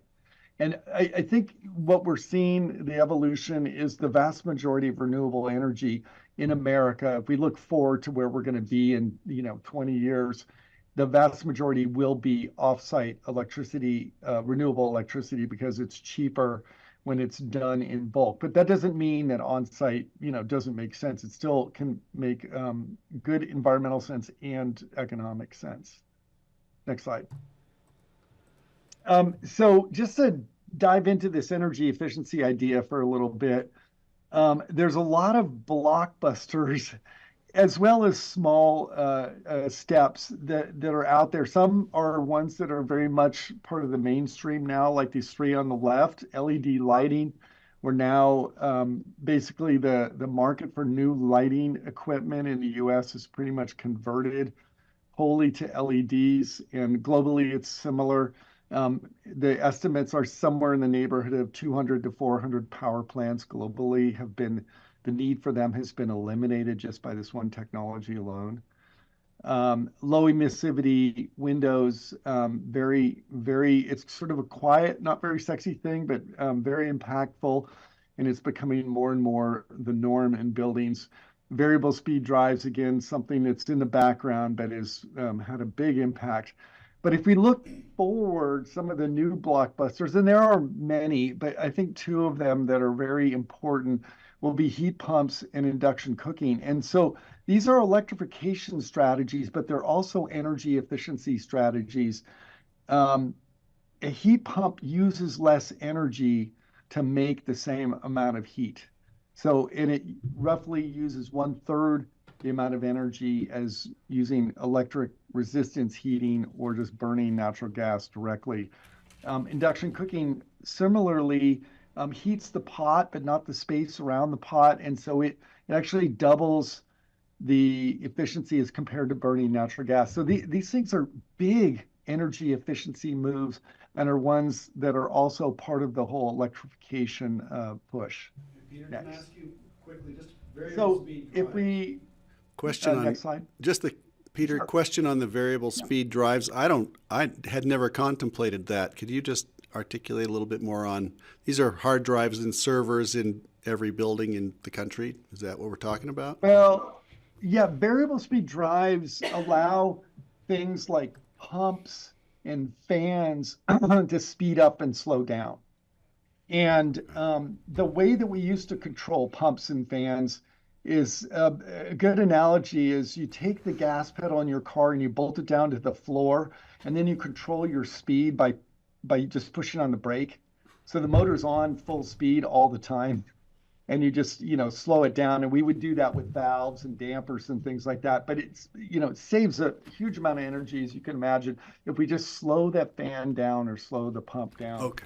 And so that's now something that we see in heating and cooling systems, but it's also worked its way into desktop computers and things like that, that the fans in computers and lots of home electronics like microwaves, they do ramp up and down as the need changes. So great, thank you for that. Thing, it's in the background, but it's been hugely impactful. Next slide. So, if we look at where we've come, or how far we've gotten over the last 50 years or so, since the energy crisis in the 70s, that's when we started tracking energy efficiency in buildings. And ASHRAE, our Society for Heating, Cooling, Engineering, put together with the Illuminating Engineering Society and others, a standard for energy efficiency in buildings. And each few years, that standard is improved. And that standard is actually quite easy to meet. It's trying to stop the worst practices, but not necessarily push you towards the very best. But the standard today that's being used is the 2019 version, and it's roughly speaking half the energy. If you're building a new building today, it's using less than half the energy of building a new similarly sized building in the 1980s. So it's, and our buildings are still fantastic. And, the work that I do, I'm trying to not stop the worst practices, but actually promote the best practices. And so I'm working on a wide variety of buildings that, again, cut the energy use in half through, leveraging these off-the-shelf technologies, but in, the best possible way. So energy efficiency is gigantic and impactful. But the next thing is with these energy efficient buildings is moving towards the electrification. So if we could just talk about that for a minute. Next slide. I think the big thing that's going to change in buildings is how we heat buildings, right? And if you look at energy bills, in especially the Pitkin County climate, it's dominated by heating. So most buildings in your area are heated with gas boilers. And so the electric alternatives, there's two. One would be electric resistance boiler, where we just run electricity through an element. And when we put 100 units of electricity in, we get 100 units of heat out. But if we use a heat pump, we can put in this example, 33 units of heat. And a heat pump, even when it's cold outside, is able to pull heat out of the air. And so we'll get, for that 33 units of electricity in, we can get 100 units of heat out. And this uses a refrigeration cycle, very much like our refrigerator. A refrigerator is pulling heat out of the air inside the refrigerator when it's either, in the 30-degree range or the 20-degree range, quite cool. And it's able to pull heat out of there and dump it into your kitchen. We're doing the same thing. We're just pulling heat out of the cold air outside and bumping the temperature up through the refrigeration cycle. So if we add in the element of what's it cost to buy natural gas or electricity in Pitkin County, this is what the numbers look like here at the bottom. So $17 per million BTUs of heat from gas, $41 if we use electric resistance. So quite a bit more expensive. And then $14 if we use a heat pump. So you can see that the heat pump is substantially more energy efficient. It's a way to electrify, but that's also energy efficient, right? We can get a reduction in energy costs and electrify when we're using heat pumps. When we use electric resistance boiler, our energy costs will go up dramatically. They're not energy efficient. They're electric, but they're not energy efficient. Next slide. So, one thing that is a little bit of a downside of the heat pumps is that they are more expensive. Heat pumps are more expensive to purchase and install, but they are very much cheaper to operate. So it's a little bit of a upfront investment to be able to get into the heat pump side of things. Can I ask a question? We've got a question here for you, Peter. I had one too. Go ahead, Patty. Okay, so Peter, you kind of got me leaning toward these heat pumps, but the conversion from a gas boiler to a heat pump, so say at our library, if we were going to go from a gas boiler to a heat pump, what's the impact on the existing structure? More space it might be needed or more retrofitting? Because we have to consider that in our limited space in some of our facilities and the cost of construction. Absolutely, yeah. So I will dive into the specifics of the library and the HHS building, because that's where we're digging into now. The heat pumps for the library will require space on the roof. There is space on the roof. Some modest reinforcing of the roof structurally would be needed, but there's more than enough space on the roof to accommodate the required heat pumps. Okay. My question was just, or is that? Wait, Human Health Services, real quick, kind of the same, because I'm pretty familiar with both of those buildings. Yeah, so there's not really very much room on the roof of the HHS building, because it's got a flat area where there's an air handler that uses up most of that, and then the rest is sloped. But there is near the side entry an outdoor, what we call condenser for cooling. That unit it's near the end of its life. It could be converted or replaced with a unit that does heating and cooling. Okay. So we were thinking that would be the place where you could put a heat pump. I just wanted to ask, I guess we're going to get to that, where the operational efficiency offsets the installation cost, and we'll get to that. And I'm hoping the numbers don't scare us. Yeah. Well, we have some preliminary numbers, and but the long range numbers should decrease some Pay of your off. being scared. What's the payback? That's the Your big scaredy question. catness. Thank you. Okay. Oh, you And, know you what? know, just- I'm sorry. I apologize. Can we just back to your ASHRAE slide? The scary part of the ASHRAE slide is looking down at the 3 colored bars at the bottom. And I found that pretty useful. It's the projection of improvement since 1975 to 2019 is the high red bar. The projection of improvement from 2004 to 2004 to 19 is a higher bar, which means the acceleration of the rate of improvement is going the direction we want. But the top one, the green one's the scary one, which is the lower line, and that says the rate of improvement needed to reach net zero by 2030. So if that goal is 2030 net zero, we're falling short even with this exciting acceleration of innovation we're seeing here. Is that right? Am I reading that correctly?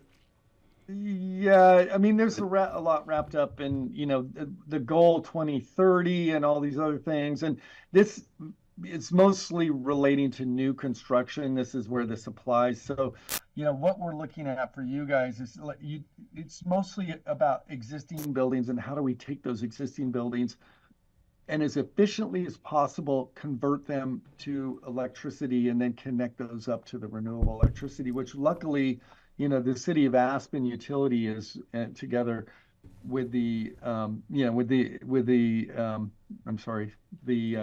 the utility that surrounds Aspen. Holy Cross. Yes, exactly. Holy Cross. You know, there really is a big push to get renewables going, and they're making a huge amount of progress on that. So I think, you know, the sort of the pathway for you guys is a little bit different, but the 2030 goal is very much within reach. And that's fantastic because a lot of folks are going to have to take more time than that. But for you guys, I think it's not too far away. Thank you. Oh, Steve's got his hand up. We've got another question for you. Sure. Yeah, I think the cost, if we look at the cost to society, if there's massive adoption of heat pump technology for heating and cooling buildings all across the country, that's going to contribute so much to climate change action, as long as the electricity is produced renewably. If you're burning coal to produce the electricity, there's probably no gain. But if you're doing renewable electricity production, then the heat pump technology has such huge benefits besides the $3 per million BTUs. And that's why we're doing it. We want to reduce our carbon footprint as near to net zero as we can. Exactly. Yeah, that's a very good point. You know, in a coal-dominated grid, electrification is not the right answer.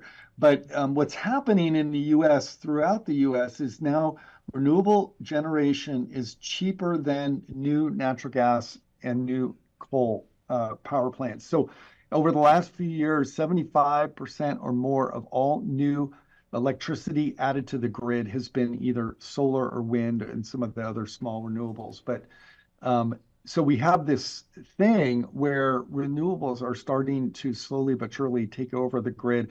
And in certain states where there's been more of a push or otherwise the economics are better, it's happening very rapidly. Texas is the state that has the most renewables of any installed of any state in the U.S. Not percentage wise, but just Texas? quantity. And Texas, Lots of wind. of all places, right? Because they have a lot of sun and they have a lot of wind. And they got a lot of land, Yeah. flat land. Yeah, and land. Yeah. Anyway, let me get back also to have a this lot of oil and gas. last concept that I wanted to share with you guys, and that is this: what's the grid implication of if everybody electrifies? And it is interesting because if we do electrification with the electric resistance boilers, and this is a study from 2022 that the folks at Harvard put together, and you can see on the graph on the left in the winter months on the left and the right that the energy consumption, and this is a national study, it's not a city or anything, but if we electrified with electric resistance boilers, our peak energy consumption in the winter months would be more than double than if we did it with heat pumps.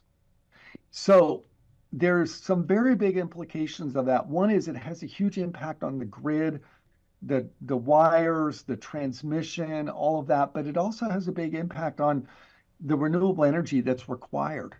We'll need twice as much renewable energy to make electrification happen if we do it with electric resistance boilers as compared to heat pumps. So it's not only heat pumps are not only have this benefit of lower operating costs. From a grid perspective, it's exactly what we need to be promoting. We don't want to promote everybody just go buy electric resistance boiler because it's cheap to buy, but it's expensive to run and has these very big implications on the grid. And, we talked to the City of Aspen utility folks about, well, what if everybody used electric resistance boilers in the City of Aspen? They said, yeah, that's going to be a problem. And they just finished a study last year on the grid and its capacity. They're having to update that study again this year because they're a little concerned about this. So just wanted to let you know that there is sort of a policy perspective on how to look at this. Great. Thank you for that. Yeah. And then, one of the things that we're grappling with is how do we make this affordable? Heat pumps are more expensive right now. And so, and they do have this other disadvantage is that when it gets down below, it depends on which one you're looking at, but let's say -10 degrees or sometimes -5 degrees, the heat pumps, the majority of them that are currently available, they don't perform. Some of them won't work at all below -10, or they'll struggle to keep up and things like that. So what we're finding is if we put in heat pumps with gas backup for those peak days, or if we're in a retrofit situation, which you guys are, if we leave the gas boilers in place, we can put in fewer heat pumps. We can save on the construction dollars. We can cover that extreme day, and we can make it much more affordable. And then it also avoids like grid peaks on these extreme days when we get into like heavy electrification down the road. Having a little bit of gas available on those peak days is going to be good. And it's similar to hybrid cars, and I own both a hybrid as well as an all-electric car. And I do like my all-electric car, but I will say the hybrid does have its place. And what people are saying about hybrids in cars is we're using 1/4 the amount of batteries. For the same amount of batteries, we could get the vast majority of our driving covered. 1/4 that, substantially less batteries, and batteries have a negative environmental impact. So I'm not saying gas is good and everything. Don't get me wrong. I prefer electricity, renewably generated and all that. But having gas available as at peak, or maybe if a heat pump breaks down, it makes our electrification substantially more affordable. And we can, in this example, and it's similar to the library and HHS, we can get like a 98% reduction in carbon emissions, but we can save a whole lot of money. So I would like to put it out there that you guys consider in these renovations that there is an option where we leave some of the boilers there as the backup or the peak, and then we put in fewer heat pumps, making heat pump conversion more affordable. Quick question on that. If the boilers are in need of replacement, does that math still work out if we have to put new boilers in? Yes, probably. It depends. Like today, or the next few years, yes, because boilers have had about 200 years of runway as far as making them, affordable and mass produced, whereas heat pumps are more like a 40-year thing. And they're changing very rapidly, right? So I think right now, gas boilers are going to be cheaper, but I would say in 10 years that the economics of like keeping the gas are going to be like, heat pumps have come down so much that like, let's just dump the boiler now, and the heat pump's really affordable. Let's go with that. Great. Thank you. Yeah.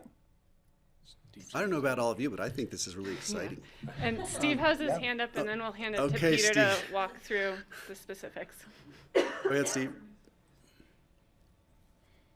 Greg, you get like cheap thrills. This is my thrill. I love know. this. Steve has Steve, his you hand. need to unmute. Steve, you unmute and you're ready to go. Okay, thank you. I see the alternative to having gas as the backup would be to have a industrial sized storage battery would be the alternative to having the gas as the backup. When we get more microgrids, that would make more sense to not have every building have to have its own big battery storage system of some kind. But if you have a neighborhood unit on a microgrid, that would really make a lot of sense. And maybe when we get that technology installed at some point, then we could phase out the gas as the backup. Yeah, and I think there's a lot of things that are evolving very quickly right now. So that I think, 10 years from now, the solution will be a little different, or there'll be some good solutions for getting rid of that last little bit of gas. So, yeah. Great. I have another question from Francie. Go ahead. Thank you so much. This is incredibly interesting, Peter. I really appreciate it. Your slides are awesome. What about a gas generator as a backup rather than a whole boiler?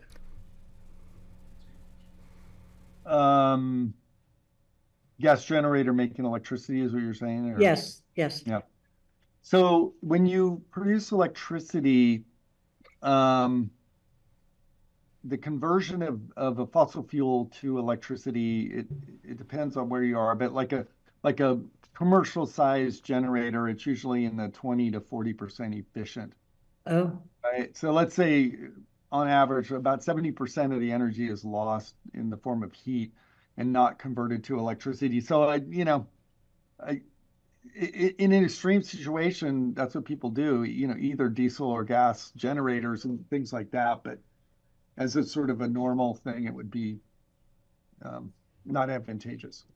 But at a residential level where you might not have a utility room that could accommodate a boiler, it's a possibility. Yeah.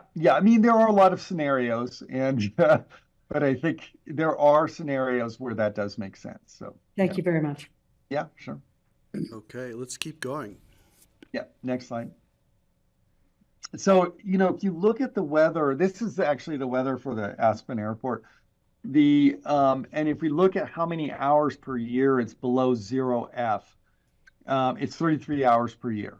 And that's when the heat pump starts to struggle. And that's where I'd like to have either electric resistance boiler or a gas boiler available.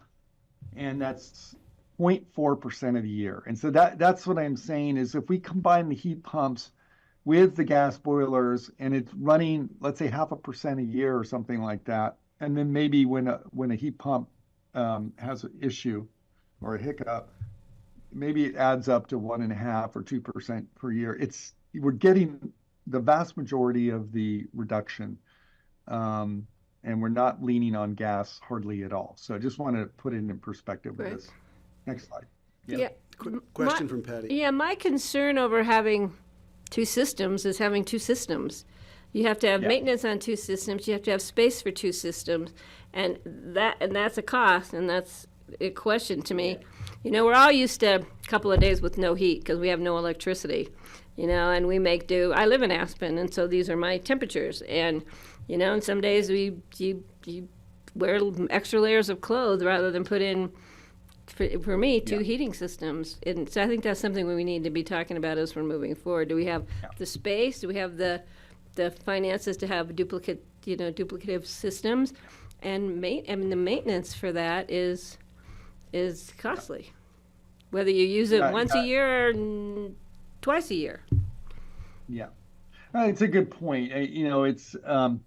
But I think the thinking is in this situation, and what you'll find most of the buildings, the space has already been allocated for the natural gas boilers in the building. They're physically there, and then we're just adding heat pumps on the roof or next to the building.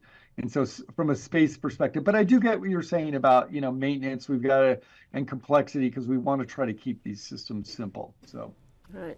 Yeah. Thank you. Let's go to the next slide.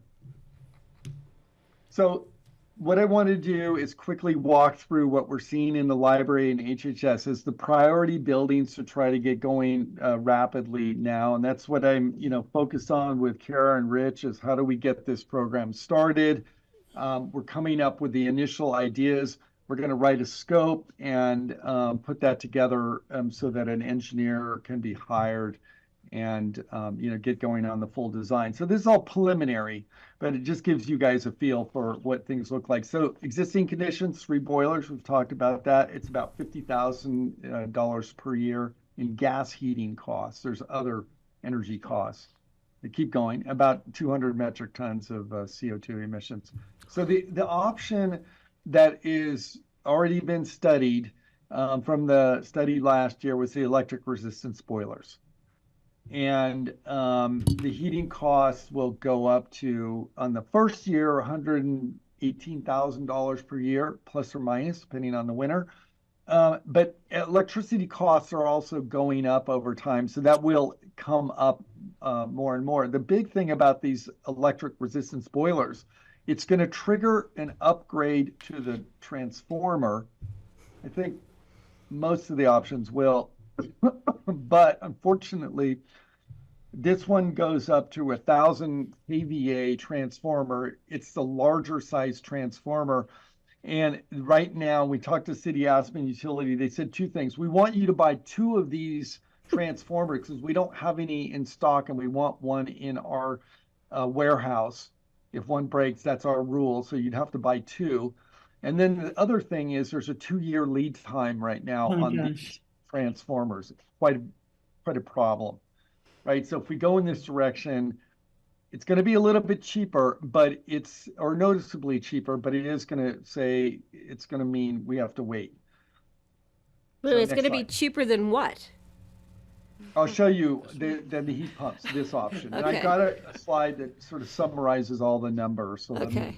The option with the heat pump is these units would go up on the roof. They'd be ganged together into a group of 8. This is a picture of 2 of them. And, it would, we've identified the roof area that would be put on, and the energy costs would be 140 or 47,000 a year. And the CO2, if we had it backed up with the gas, our CO2 emissions would go down to 3 metric tons, okay, from 200. New transformers would be 500 kVA. Those are in stock with Aspen Utility, and they said, we've got it ready to go. So, and you only need to buy 1 because they have others in their warehouse. Next slide.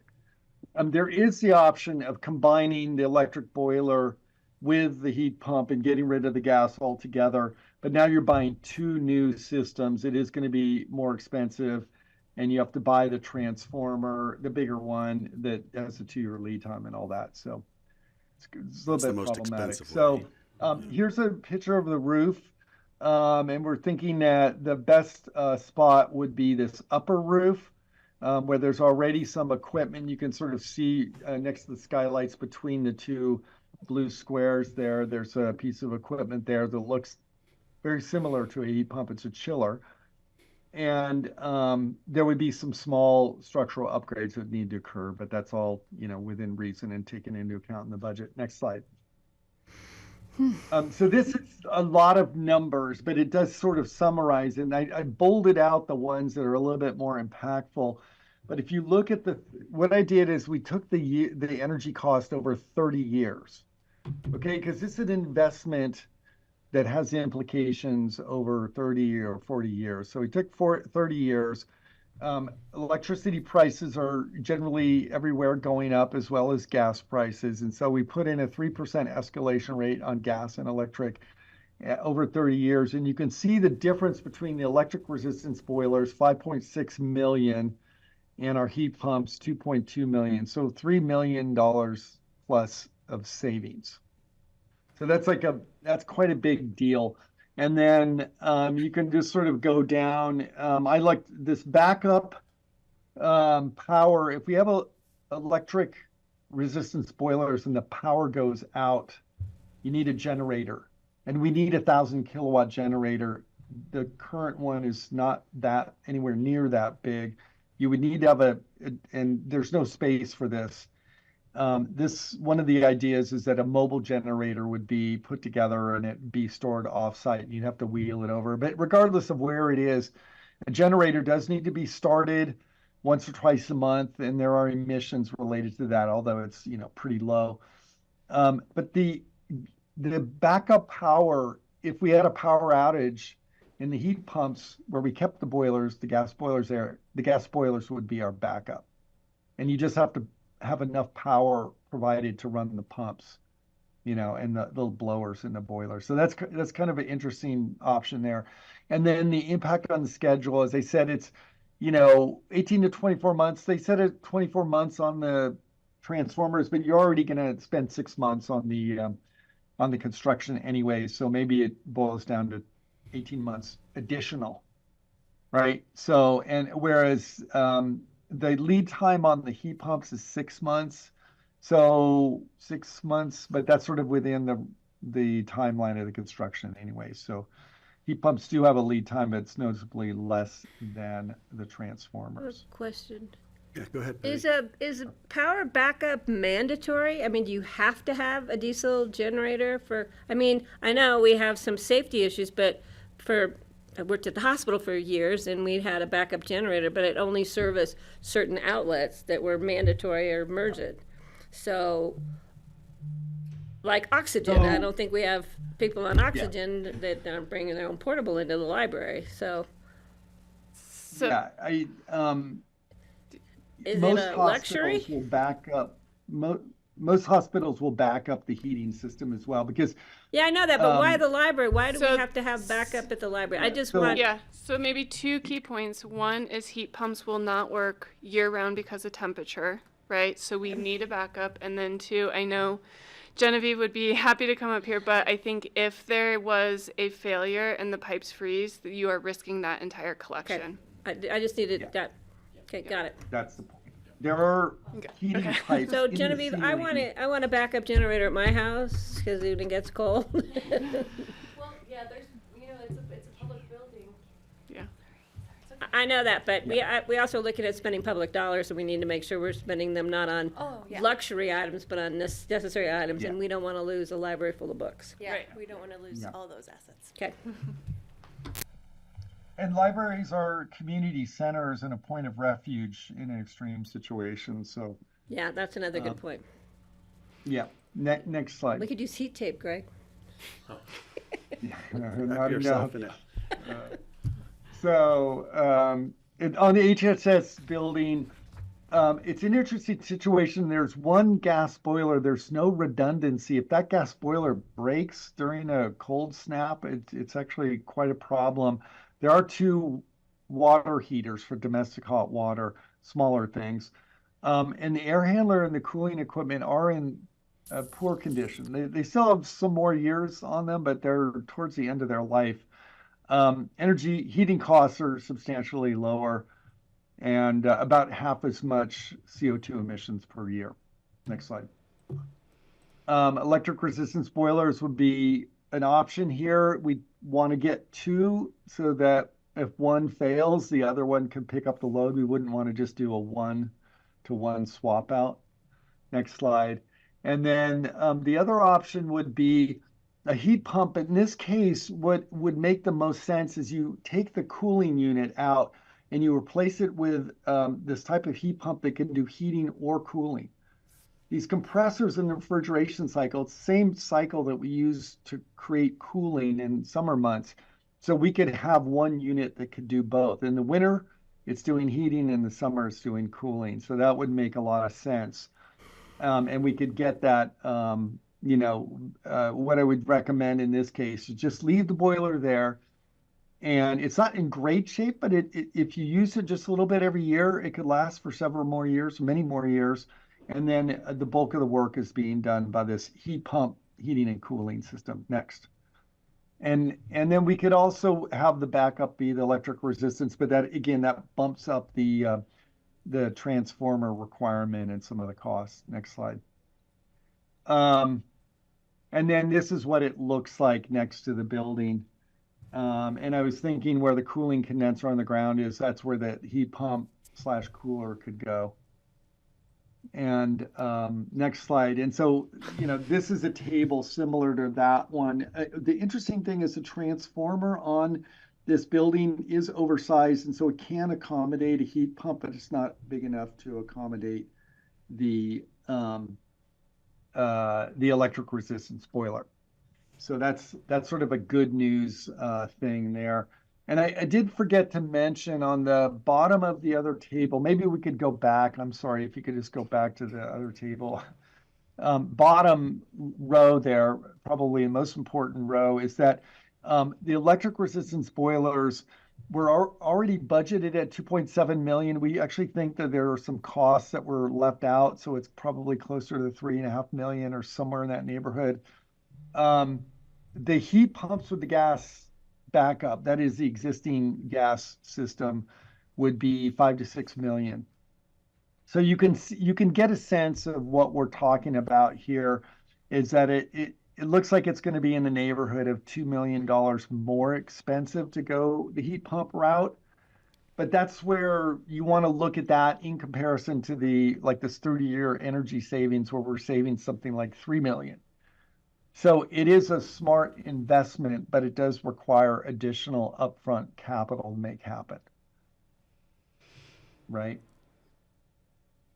So we don't have the final numbers on the construction costs for the HHS building, but it will probably be a similar thing where you're spending more upfront to get, and in this case, we're about $2 million of savings per year, somewhere in that neighborhood. Francie has her hand up, Peter. Yes. So on of the 5 or 6 million compared to the 2,300,000 whatever on the second row 0.5. for the 30 years, is that taking into consideration your capital investment? No. This is just that second row is energy costs only for heating. It's only operational costs for heating.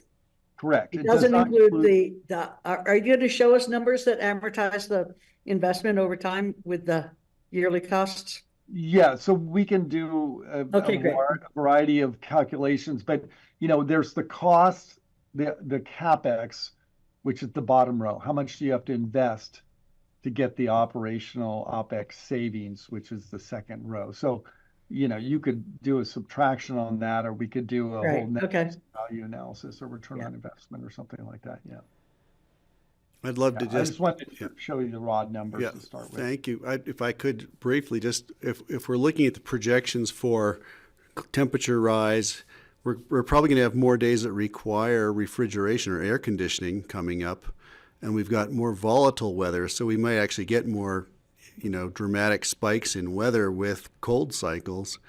So somehow it'd be nice to project or add that to the conversation that things are not going to be what we think of as normal. And, I'm going to assume this system has the resiliency and the ability to handle those variable, increased variability in the weather and the temperature conditions, including warmer summer days where the library might want air conditioning or the HHS might need more air conditioning. So both buildings do currently have air conditioning for summer months. And, just assuming that it's adequate, including some temperature rise that we're seeing. If we do replace the cooling unit at HHS and replace it with a heating cooling unit combined, we'd want to make sure that it's sized appropriately for what we would think to be, expected temperatures warmer than normal. We are seeing the winter months. I think the average temperatures are going up slowly, but we are still seeing extremes. So we still want to design for, very cold days. We might not have as many, but we want to make sure we're okay on those. That's the general thinking right now for most folks. Yeah. Greg, I have one more question, if that's okay. Yeah, go ahead. So it's only about 200,000 a year over 30 years for that 5 or 6 million, but do we don't have any idea how long heat pumps are going to last, do we? Are they going to last 30 years? Well, they're very much like air conditioning equipment, right? So, with proper maintenance, 30 years is an expected lifetime, but 20 to 30 years, depending, like better maintenance would give you 30. Um, but we are sort of setting up and making a commitment to heat pumps one way or another. So when the heat pumps die or the compressor needs to be replaced or whatever it is, it's not like suddenly you're going to put an electric resistance boiler. You're going to have to keep up with the heat pump sort of direction. And usually when these things, need maintenance or start needing more maintenance, it's not that the whole thing is removed. It's that, okay, we've got 8 compressors. We're replacing one compressor now, and 5 years from now, another compressor. So, yeah, I think a 30-year time horizon is a good one. I mean, we could do whatever time horizon you guys think is reasonable, but most people are using 30 years these days. Well, that's good news. And does Yeah. that include any new ducting or anything that we have to do? Piping, but not ducting. Pretty much both buildings are set up in the way that we provide the hot water that will be fed into the existing distribution system and heat the building. Okay. Yeah. Kara Thank has you. a Well, comment. And what I just want to point out is different from the memo you had is I think originally we were, as you can see, we're clearly staff is leaning toward the heat pump with a gas backup. We were originally trying to focus the scope for the RFP to lean that way. I think we just got some rough numbers on those costs, and I think some of the questions you're asking is, at this point, we're feeling we would rather leave that scope when we go out to RFP for the engineering design to be more open, just knowing some of these considerations and get much more, right? These are still rough estimates, so we have real hard numbers for comparison for you all to make those decisions. Great, thank you.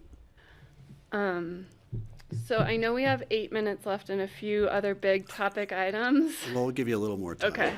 But we won't interrupt as much. How's that? So one of the items, We didn't give social services more time, so come on, Greg. This is more interesting. so one of the items and one of the reason that is still up for question is that on the heat pump that Peter showed you is assuming the current electrical load or the current energy load, which also includes the library snow melt system.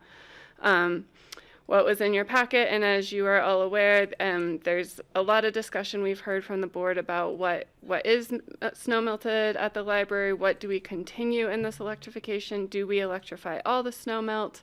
Lots of questions. We are not necessarily seeking direct answers, but just want to paint the picture of what the snow melt situation is out there as we move forward with this RFP. So right now, the library snow melt is around 20 to 30% of the annual building heating energy. You can ignore some of the red marks in there, except for it is elements where we could segment some of the snow melt. But everything in yellow is what is currently snow melted out at the library, which is roughly 4,000 square feet. Using our REMP calculator for commercial buildings, that is 584 million BTUs a year. What I will say is not all snow melt is turned on at the same time. So again, that is all rough numbers, but just wanted to put it in perspective. Got it. Thank Just you. looking to see if it's turned on now. I know. Is it? So this was the snowstorm a week and a half ago or whatever. So you can see that this is the front entrance. Those stairs are snow melted. It's kind of that T area. At the time, if my mouse is working, this is Mill Street. That actually we found out when we took pictures. This was not working as of today. It's working. I think it's working now. So that is actually a snow melted area coming down from the stairs on the front entrance. This is the back alleyway. And then this is the front entrance, the Galena Plaza entrance. What I will point out for all of you is we've been looking to see, based on conversations, could we segment out any of the current snow melted areas to reduce, but still keep? And we can, except for, I want to point out, just the alley, we cannot cut off this little square that's on the entrance. I'm not an engineer, so that's that area. But all the other ones, we have found that we can create smaller segments of the snow melted areas. Does the city snow melt their walkway by the library to their building? I didn't have that picture. It is snow So- melted. I don't know if you can see. It's snow melted to about here, and then it is not snow But melted the all the way walkway to the from the elevator. horse to the front entrance is not snow That melted. is not snow melted. It is only the city's entrance. From the parking garage. It doesn't even go all the way to the parking garage. It is, so that's some of the conversation. It is not all snow melted, so there is still labor out there removing snow melt. Some is snow melted. It is a patchwork of snow melt and not snow melted out on Galena Plaza. What I noticed this morning at 7:30 when I got here, which I hadn't seen before, was the guy who was just out here again a little bit ago on the little bobcat thing with the blower, removing snow. Usually I see the guys out there, but Yep. he seemed pretty efficient at it with one swipe. And that is, I know Scott and facilities can't be here today, but that is one thing that in talking about what are the implications is that they are leasing equipment this year. It hasn't been the snow year today might be the day that we're testing it out. Oh, that's maybe what I meant. So It was also fresh, so they didn't have to shovel it; just was getting right. blown up. And so there is other, technology that I know that we're using in other areas that can help with some of the snow removal. Okay. Oh, I think I saw Francie had her hand up. Go ahead, Francie. You can just call on her. It's fine. I'll delegate that to you. She's muted. It was a mistake. I'm sorry. Oh, okay. So again, there's a lot of trade-offs and considerations for snowmelt. We're not looking for exact direction because it's hard. It all has implications as this all moves forward. So again, to electrify and keep the existing snowmelt, it somewhat is dependent. The situation with the electric boilers does not change, or electric resistance boilers does not change. We still need those 3. We still need the transformers. Increases, even if you reduce the snowmelt, those costs remain the same. The costs that do change is when we start looking at the heat pumps, the number of heat pumps, the potential increase to the transformer, all changes as that amount of snowmelt area comes down. And there's also clearly other trade-offs between additional staffing or contracting services for snow removal. I know that facilities will say salted and sanded sidewalks are not the same as heated sidewalks, but that is what is, again, it's a patchwork that Also is out not there. necessarily good for the environment or the sidewalk.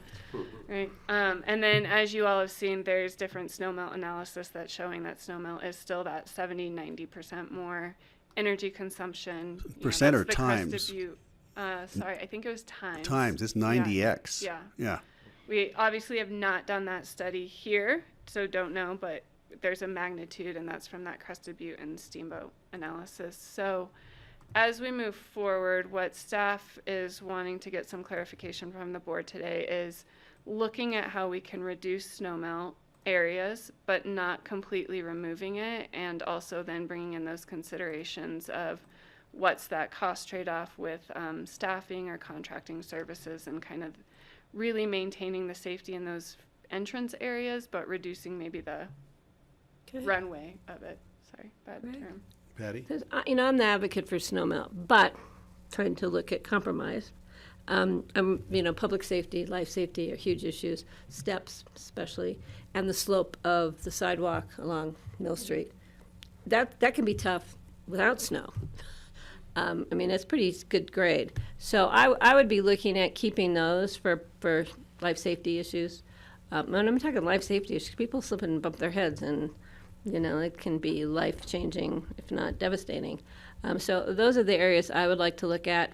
The fact that heating this over here for this back entrance, it would make sense if it connected to the cities maybe, but it doesn't. So maybe that's a little give and take. But in areas where facilities said it's an easy shovel for us, or an easy with this blower thing that was out here today. But I think those should be taken into consideration. But definitely the front entrance and steps, I think, would be wise for us to, because I don't know what a lawsuit would cost us and how much we're insured for, but I don't think we want to go there. Thank you. Thanks, Patty. I think all that will be taken into consideration. I know we've got questions from Francie and Steve. Steve is ahead of me. So I would be in favor of reducing our outdoor snow melting to some extent. We're putting a huge reduction on private residences, and I think we Right. should walk the talk on our own buildings to reduce it to what is reasonable. And certainly there are some life safety issues that we would be wise to keep some of it. I remember when I was working part-time at the Black Saddle, the Snowmass Cross Country Ski Center, and the days I was working, I would be out there chipping ice on the concrete stairs going up to it to make it safe and putting little salt things on there. Well, one customer slipped on there and I can't remember what tendon they tore, but they had a fully legitimate lawsuit against the Snowmass Club, and I think they won their lawsuit because they injured themselves on a little patch of ice that was on there. And we want to avoid that kind of a thing, people getting seriously injured in areas where it would be much safer and better risk control to have snow melting in place. But let's reduce it where we can, because that 20 to 30% of the total library energy budget is way too high for just doing the outside leading up to the library. Thanks, Steve. Francie? Yeah, I agree with Steve, as usual. I think I'd like to see us reduce every single bit of snow melting that we possibly can. And, my every bit would probably be a lot different than John Peacock's, because he's going to be thinking of litigation, or John Ely's. But I would definitely go as extreme as we can. And then that's my recommendation, especially since we're asking homeowners to do the same. Thank you, Francie. Appreciate that.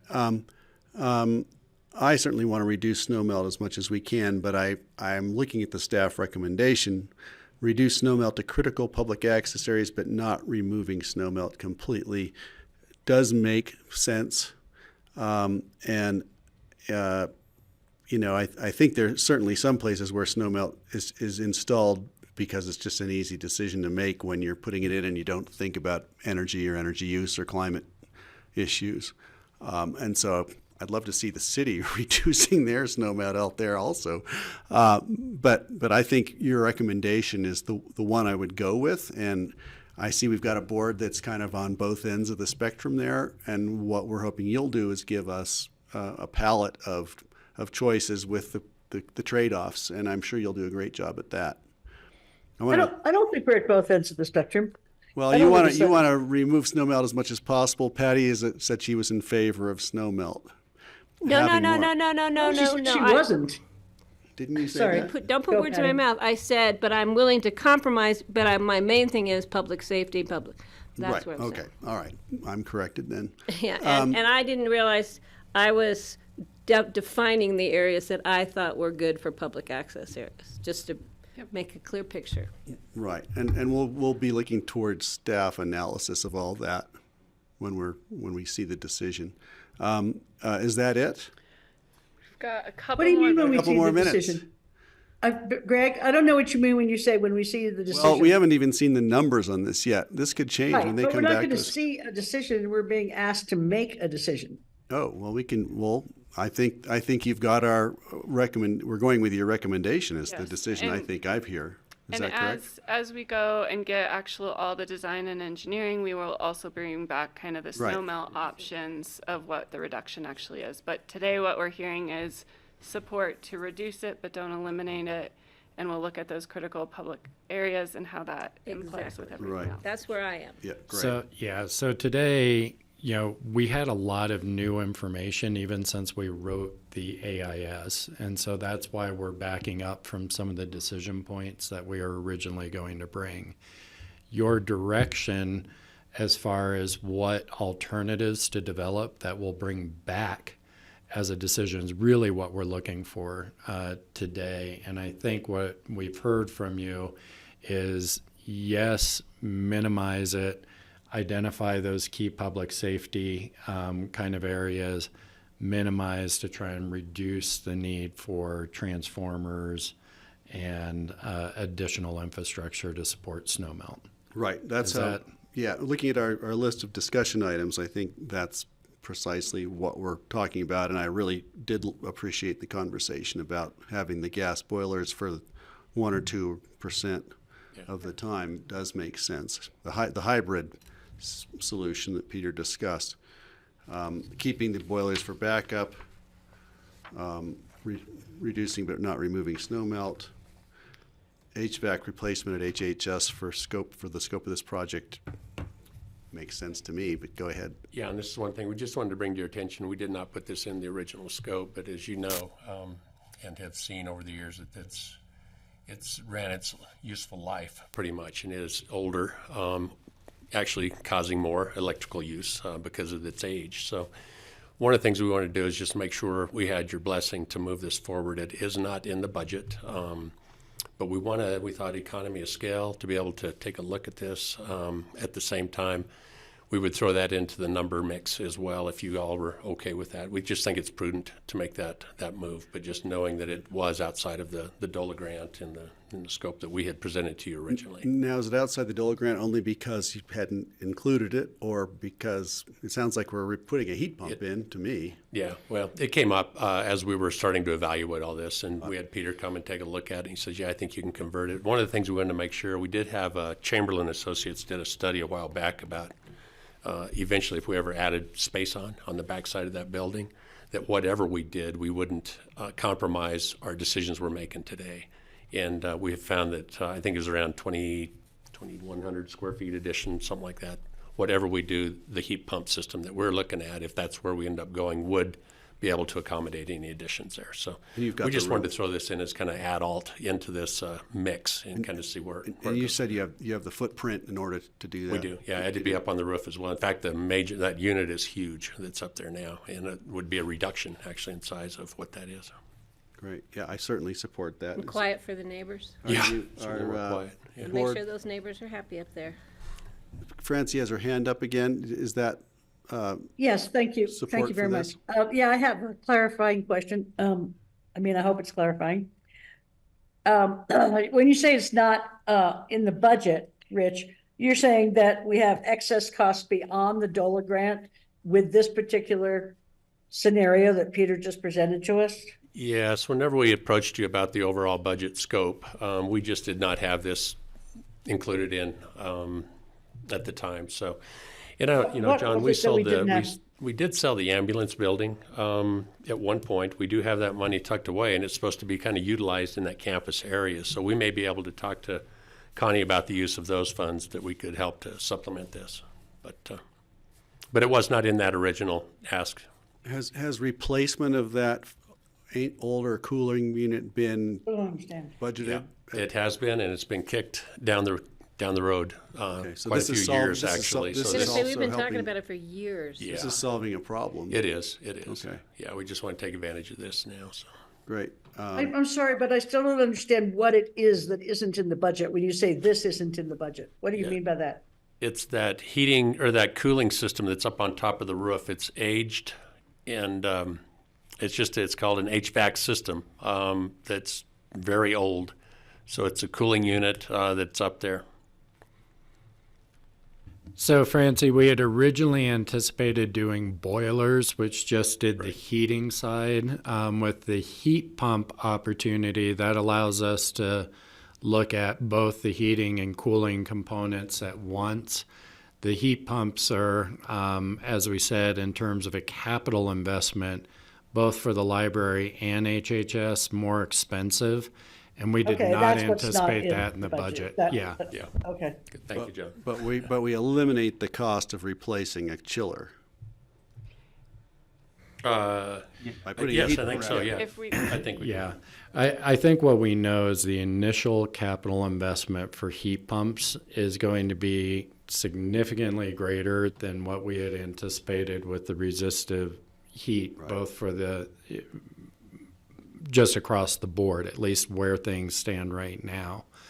The upside is when you amortize that out over the life of the improvement, because you then have the electricity savings, it starts to equal out and probably move towards the advantage of the heat pumps, depending on how well they work at altitude and what our temperatures are and all those other variables that are hard to predict right now. I get all Yep. that. Thank you so Okay. much. It was just when Rich said, this isn't in the budget, I didn't know what this Rich, you is. confused her. Got it. Thank you. Okay.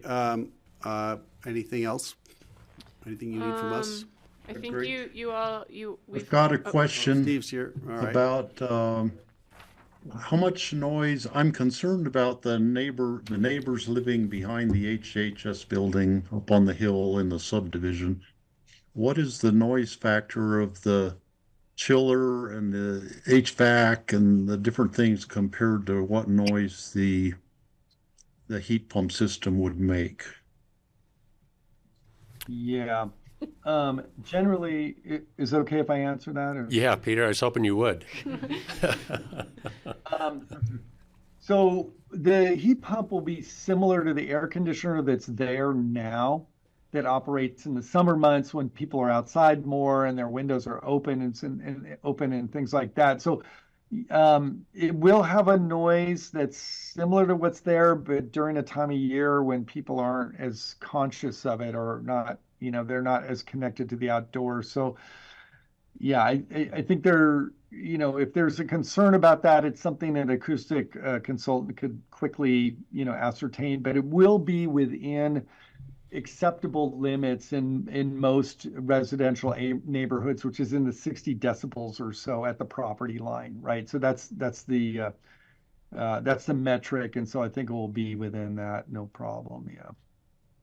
Thank you. Yeah, and I remember at the hospital when they were doing the major remodel there, and there was a big concern by the neighbors of the noise of the chiller, and they ended up putting like a sound wall around the outside of where the chiller sits.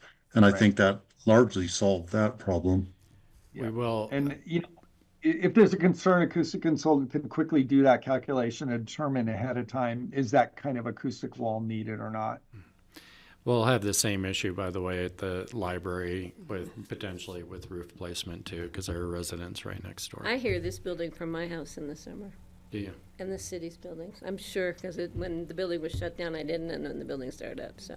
I'd be surprised if the modern heat pump technology isn't quieter than the older 30-year-old chiller technology. I think it's probably quieter by 5 or 10 decibels that's my guess. I'll wager. And that unit sticks way up in the air, as you know, and we may have opportunities to build something around to block that. So Right. yeah. Got it. Thank you for that. Thanks, Peter. Okay, where are we now? Well, I think we were just trying to say there's a lot going on. Everything influences everything. And so the backup power, energy consumption, snow melt is all going to drive design, timeline, and implications to management. And so we're going to put it all in the scope and we'll come back to you. But this was helping narrow down. And I think we've gotten answers to your questions. Again, unless there's any further conversations or questions from the We're board. on City Electric here, aren't we? Yes, So they should probably offer incentives for us using less of their power in this case. right. We'll prepare a letter you can send over to Okay. Tori. You can hand deliver it if you can get it to their building from here and through the snow. And just to clarify, because we're switching from gas to electric, we will be using the same if we go to heat pumps. We will be using more if we go to electric resistant boilers. Right. Yep. I understand that. Thank you. Steve's got his hand up again. One more thing. Uno más. I am really totally in favor of using the heat pump technology versus the electric boilers. Because part of the reason we're doing this is we are, wanting to lead the rest of the country, show them the new way to do things that is a better way to do it than has been done in the past. And the upfront cost will be greater for us to do that, but I think it's really important to use the best available technology that will reduce our carbon footprint the most. And that's part of the reason we're doing this, a large part of the reason. So let's do it right, even if it costs some more money. Thank you, Steve. Very well put. Can Spend you put that up? money. Can you put that cartoon back up again? Maybe I get it now. Okay, now that our break's over, Okay. I want to know where Peter's based out of. Peter, where I'm are you? San Francisco Bay Area, want to be Aspen. I thought I was trying to figure out the vegetation behind you in that photo. Well, Peter, thank you for coming, and we look forward to talking to you again sometime. This has been really informative and helpful, and you're holding our hand as we step out onto the thin ice of the bleeding edge of carbon emissions. So thank you. Yeah, thank you. We very much appreciate it. And what we want to do is take you towards the state of the shelf, the best off-the-shelf technology applied in the best possible way, so that we can, keep you away from that thin ice. Right. Thank you very much. It looks good to me.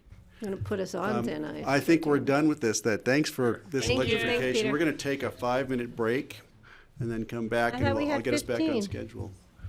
Well, why do you need 15? No, I'll take 5. Okay. I'm out of here at You get 4:30 5. because I'm going home at Okay. 4:30. Thank you. 5-minute break. Everybody will be back at 3:21.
Okay, we're back with the Tuesday, February 27th work session, and we are now on to Stotts Mill childcare funding, upcoming regular items. This is the IGA. And Ashley's on deck.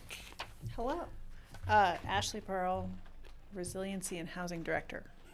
And I'm joined by Michelle Tebow, whose face will pop up momentarily on the screen, who's the Planning Director for Town of Basalt.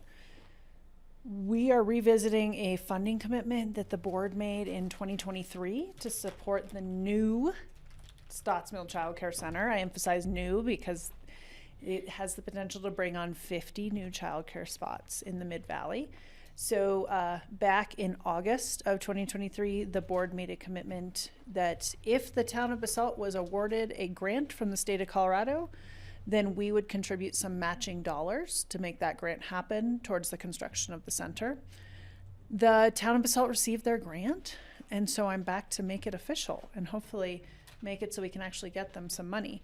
So wanted to give you a bit of information, and then if you like what you see in the IGA, it is scheduled for a first reading tomorrow at a regular meeting, and then a second reading 2 weeks after that, so that we can formalize it. So that's what we're doing here today, and I want to turn it over to Michelle to remind you what the Stotts Mill Center is and the background of it, and I'll take it away.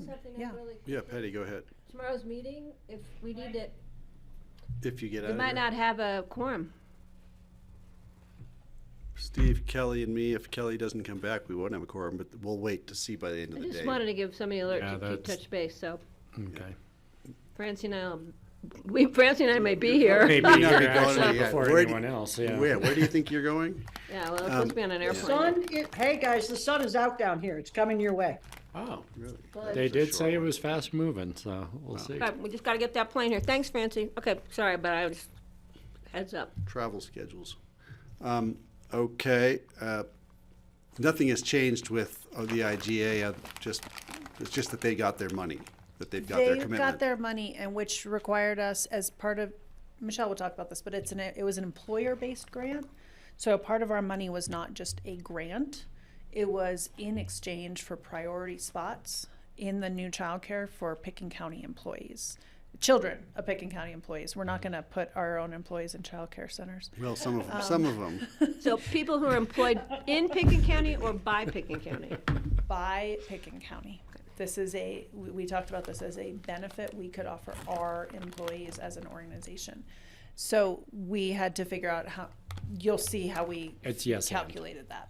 Because I remember us asking to find out how many of our employees would be interested in taking their kids there. Yes, So okay, and that'll we be did part, okay. yeah, we did a survey as well. So Michelle, will you introduce yourself, please, and give us a little bit of background on Stotts Mill?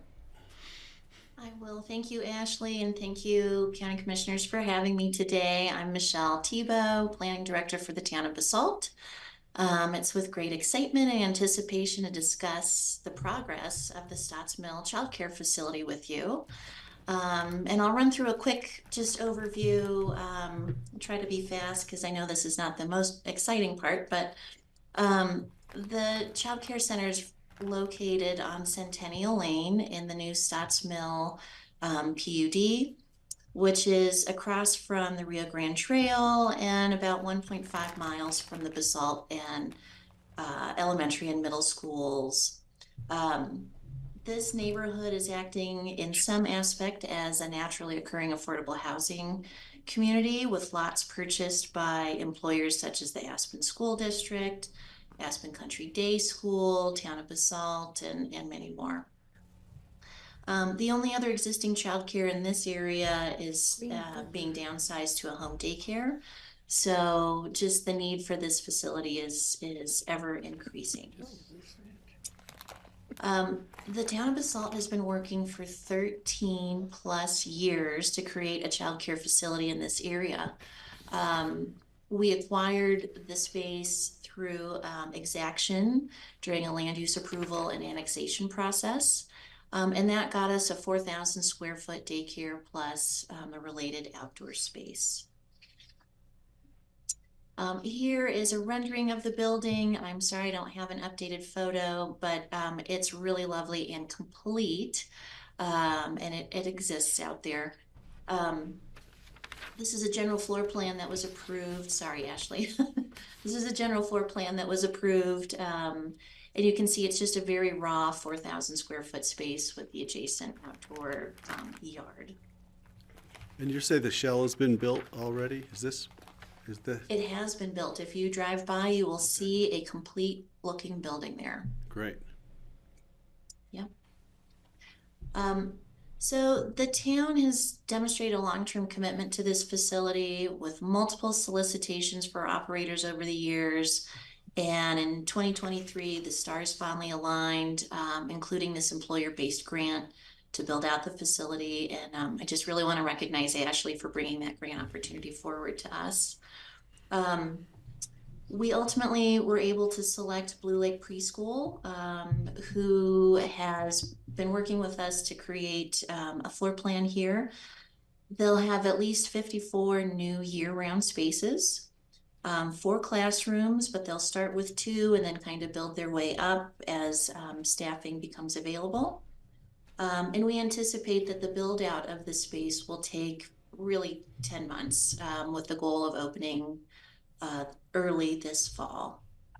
The town subleases the space from the developer, or the town leases the space from the developer, and then we sublease it to Blue Lake with automatic renewals. And this scenario is important as the sublease and the grant money are critical to having these lease terms with Blue Lake to reduce the risk of a capital investment to Blue Lake so they can maintain their funds for the cost of operating their childcare.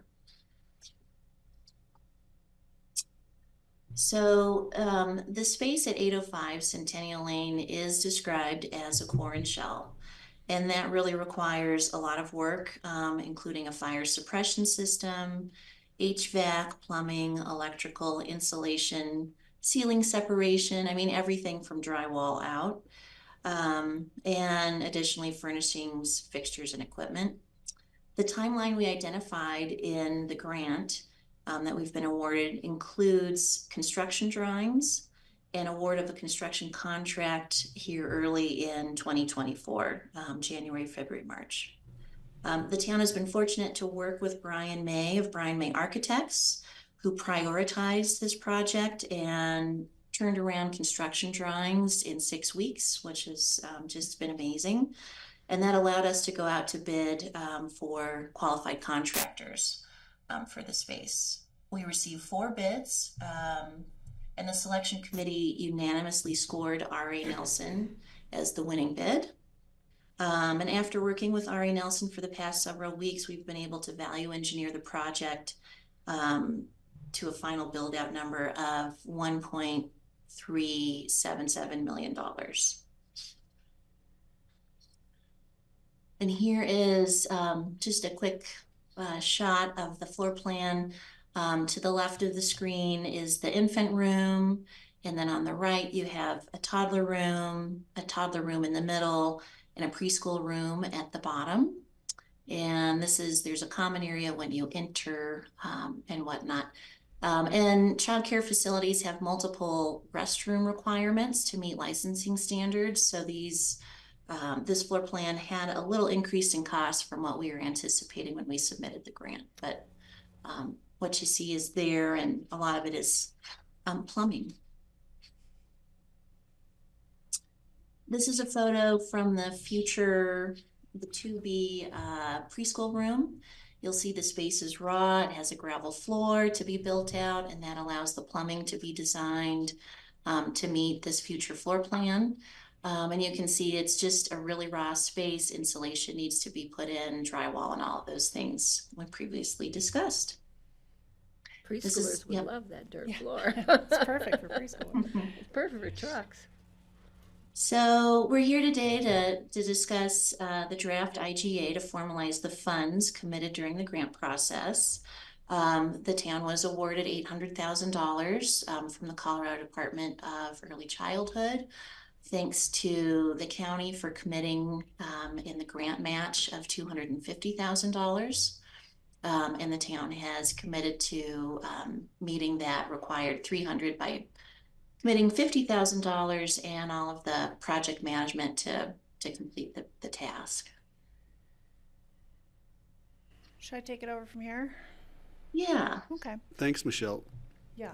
Absolutely. It's been really wonderful working with the town, and this has been a lot of perseverance on there. And I don't know how many times they went out to bid to find a provider who could go into this space, but they stuck with it because it was not the first time that somebody emerged. So the fact that they found Blue Lake Preschool and are at where they are in the process is pretty amazing. Steve, do you want to jump in before I go on? Yeah, just real quickly, I wanted to make sure that Blue Lake Preschool is still going to be operating their preschool at Blue Lake at the same time. They're not just replacing that and moving to Basalt, are they? That would be the worst case scenario. We Great want question. No. two separate facilities, and I think that's what this is, but I just wanted to verify. No, that you are absolutely correct. Blue Lake Preschool will continue to run the preschool that we know of in Blue Lake, as well as what they call Little Blue, which is in Carbondale. So this will be their third site. And Michelle, the director there, is just a really amazing model for regional childcare. And I think she acts as a mentor for many other childcare providers who are looking to get into the space. So we couldn't be luckier to have her stepping into here. So we had presented to you that we could use $250,000 of the county's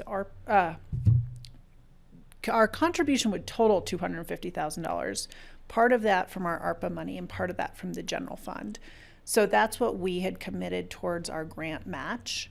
It's for the construction of the center. It's not for the operation of the center. So it's really needed at this moment to construct the center.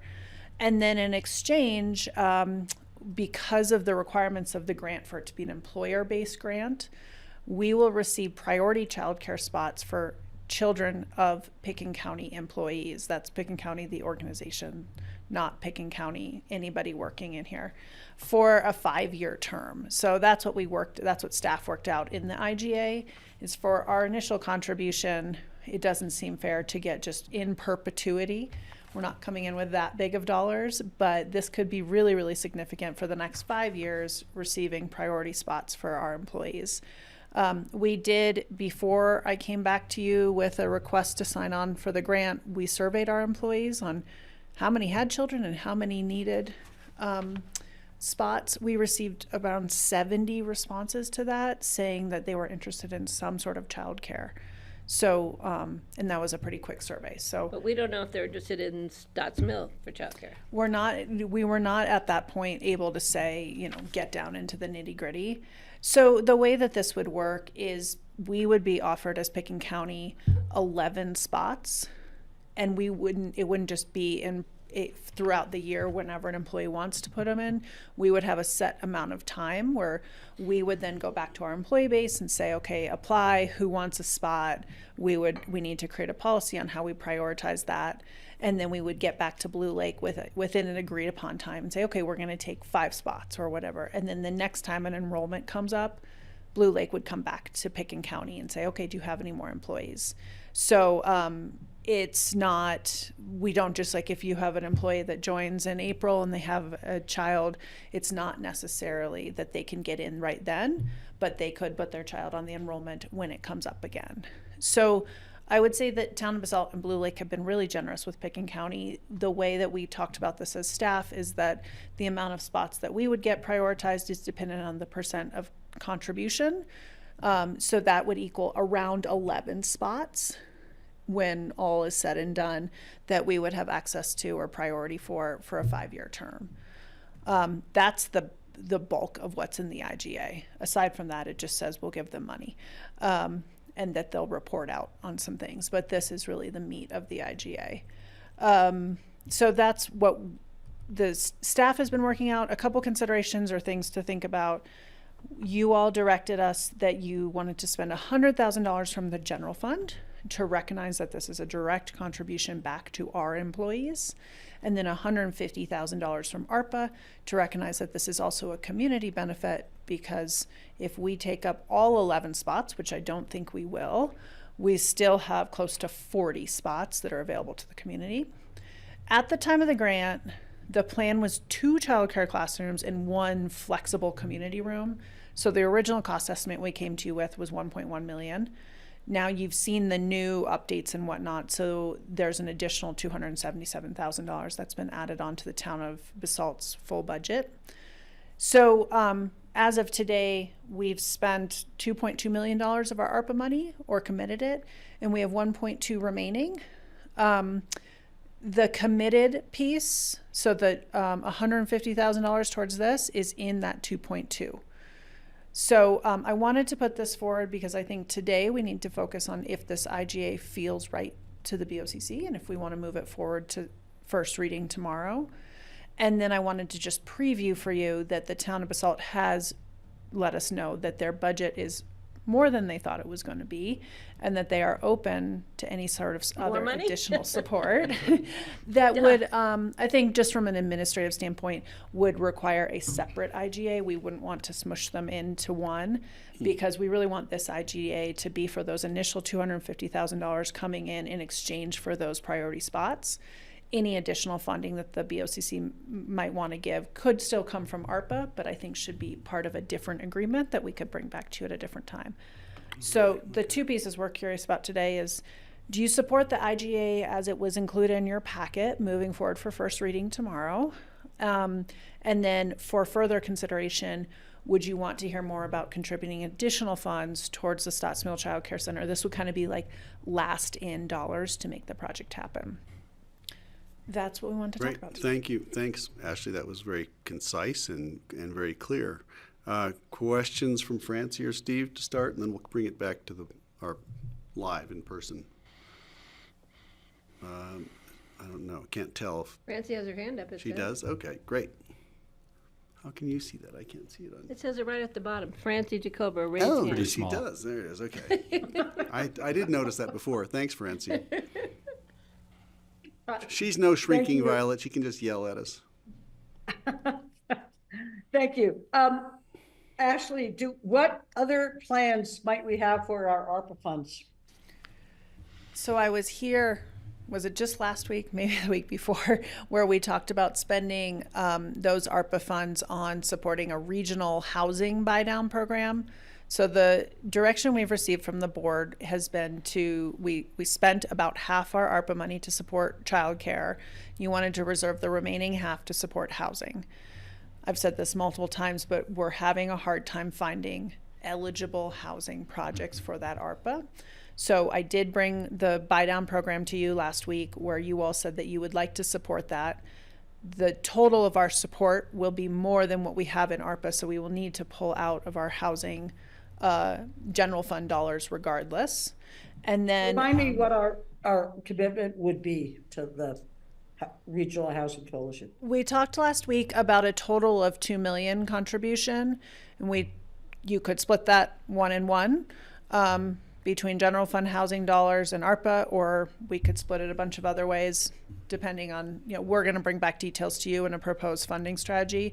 I also did share. I think that was the day I was sick, and I'm sorry I haven't watched the video. It was $2 million. So we approved $2 million to the Regional Housing Coalition last week? Well, it was a work session, so you didn't officially approve it, but you gave a nod. One gave a nod of interest in supporting the coalition that way. Wow. I did. Because I remember when the last time I was at a Regional Housing Coalition discussion, I had asked, well, why would we do it through the Regional Housing Coalition rather than doing it through Pitkin County's program? I can't remember what the answer was to that, but yeah. So anyway, I'm surprised to hear that happened. That's great for you guys. And so if we commit the $250,000 to Stotts Mill, that'll leave us with, what is it, like 900,000 or something left in ARPA? And so that whole rest of that will go to the West Regional Housing Coalition. Is that the name? I'm sorry. Yeah, we could splice it a couple different ways, Francie. That math you're doing is, yes, we could put $250,000 towards Stotts Mill in addition to what we've already committed. That would bring our remaining ARPA right at an even 1 million remaining. And then the board could decide if you want to commit all of that towards a buy down program, or if you want to use some of that to support the buy down program and then general fund housing dollars to support the remainder. And we did share with you that ARPA guidance continues to shift from the federal government. And so we are doing some final due diligence right now to make sure that we can use ARPA money in that way. So planning on coming back to you in April, Francie, with more details. So happy to talk in the meantime to catch you up on that meeting. And so there's a little bit of pressure to use the ARPA funds before they're not available anymore? We have a time frame that's Yeah, I think there's pressure on a couple of levels. We keep hearing efforts to maybe claw back dollars that are not committed. None of those have come to fruition yet, but I think it's a condition we need to be aware of. And we are constantly monitoring, that this was a program that is developed at light speed at the federal level. And so a lot of the due diligence and requirements around the funds are coming through interpretations, which is what Ashley's talking about, that we're tracking. The child care piece, we think fits still solidly within the 4 squares of ARPA, so we are not concerned about that. I think we have some concerns. There's some different interpretations around housing, let's say, and we're still looking to see how those shake out and how the programs that we're proposing for use of ARPA funding line up to those. So we do have about $7 million we set aside roughly in general fund dollars that we've been using for buy downs and that sort of thing, in addition to the ARPA funding. Currently, we've committed a good chunk of our ARPA funding to childcare, but that's really been to a program that maintains existing capacity, right? It was, I think, a successful program, the stipend program, which is still ongoing, which we still have to have the conversation about if that's going to be ongoing. This is really the one opportunity that's matured on a timeline for ARPA that actually expands child care capacity in the county, in Pickens County, and provides some prioritization for our own employees on top of that. And can you remind me, I keep forgetting this number, how many slots we're creating 11. here? we get Well, it's 11. 11 for us, but for the community, it's Oh, just over 50. just over 50 The slots. AIS says 48. Then I heard 54. Then I heard 54 plus. Well, it depends Okay, on the so size of the given I was people. gonna say, it depends on the size of the baby. Got little babies, we can stack them up. So if I could just play out my question. Yeah. So given that, and I mean, it's a skeleton little description of ARPA and everything, but given that, it seems to me it would be wise for us to spend our money on childcare now. And because housing may not be as surefire. And so that's what I would encourage us to do, because I think housing and childcare are inexplicably combined. We can't extricate one from the other. And so that's what I would recommend, that we look to spend our ARPA funds, and childcare seems to be something that will get definite go ahead. So it's kind of where I'm leaning right now, unless I hear more in the future. Thank you. Thanks, Francie. Thank you, I just Francie. want to make sure Steve isn't trying to chime in. He did raise his hand. Okay, Steve. I will chime in. I mean, I'm in favor of fulfilling our commitment on the 1 million we were going to put in from the ARPA funding into the housing thing, but that would be dependent on Ashley coming back with answers on, for sure, is that going to be eligible for ARPA spending or not? If Ashley comes back with the answer that no, it is not, or it's probably not going to be eligible for the housing, then at that point I'd say, yeah, let's put more into the Stotts Mill preschool. That would totally make sense, like you suggest, Francie. But if the housing is okay, I want to stick with our commitment there. Thank you, Steve. That's a great tee up, Steve, because I think today I wanted to just bring forward to you for an IGA for what we have committed so far to the town of Basalt, which is $250,000. We can fully spend our ARPA money on that, and it's already included in the ARPA budget. So when you hear me say how many remaining dollars we have, this money is already considered spent or committed. That's all we need to focus on today is, are we ready to take an IGA forward for first reading tomorrow? I'm hearing some interest in learning more about the alignment of ARPA with housing and then how much that frees up if we're going to spend it on childcare. And we just wanted to preview this today to let you know that there is a request from the town of Basalt. They could use some more funding, but getting them this initial funding would be just a really great start. And then we can certainly come back with additional Let's information start, as we learn more. if we can, let's start with that. Did you both had hands up? The only thing I'd add to that is I did speak to my counterpart in Basalt, and I know they are considering their contract. And so if there is any guidance from the board about your openness to discussing the additional funding, I think that would help Basalt move that along. Thank you, Pat. I am not supporting additional funding for STOTS at this time. We made a commitment to housing, and I think we need to stand by both commitments. It's only fair and honest and right. I have concerns about the Stotts Mill childcare, its location, the fact that you can't walk there or ride a bike there. When you have a baby, you're going to have to drive there because it's up a hill. I work on that corner, and I see the traffic flow. It's nuts. That intersection is nuts at Highway 82 and Basalt Avenue, Basalt, whatever that. It's going to be interesting to see how many of our employees are interested in that. I think it's going to end up just being opened up to people who work in Pickens County, maybe. So I think that's a further discussion. But for now, I support our commitment to Stotts Mill, even though I have concerns. But I think that we made a commitment, and we need to stand by that. And I think we need to follow up, like Steve said, with what we committed or said we would think about a committing to the housing effort. Okay, thanks, Patty. I definitely support moving the IGA forward, no question. I think that's what we're here to talk about today, and you have a thumbs up, I think, from everybody here. Regarding, I don't want to rule out contributing more funds. We know things cost more.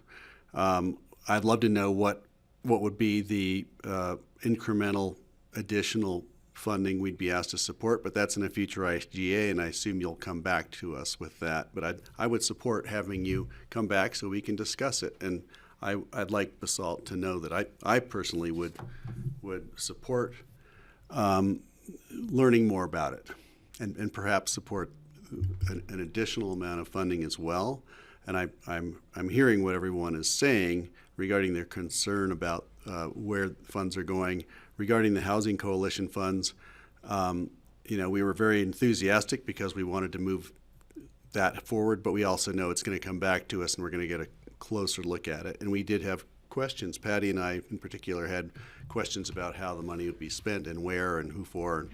And that's all going to have to come back to us. So I just want to say I'd like to move forward on both of these things, but I don't know enough about the second one yet to understand what the amount would be.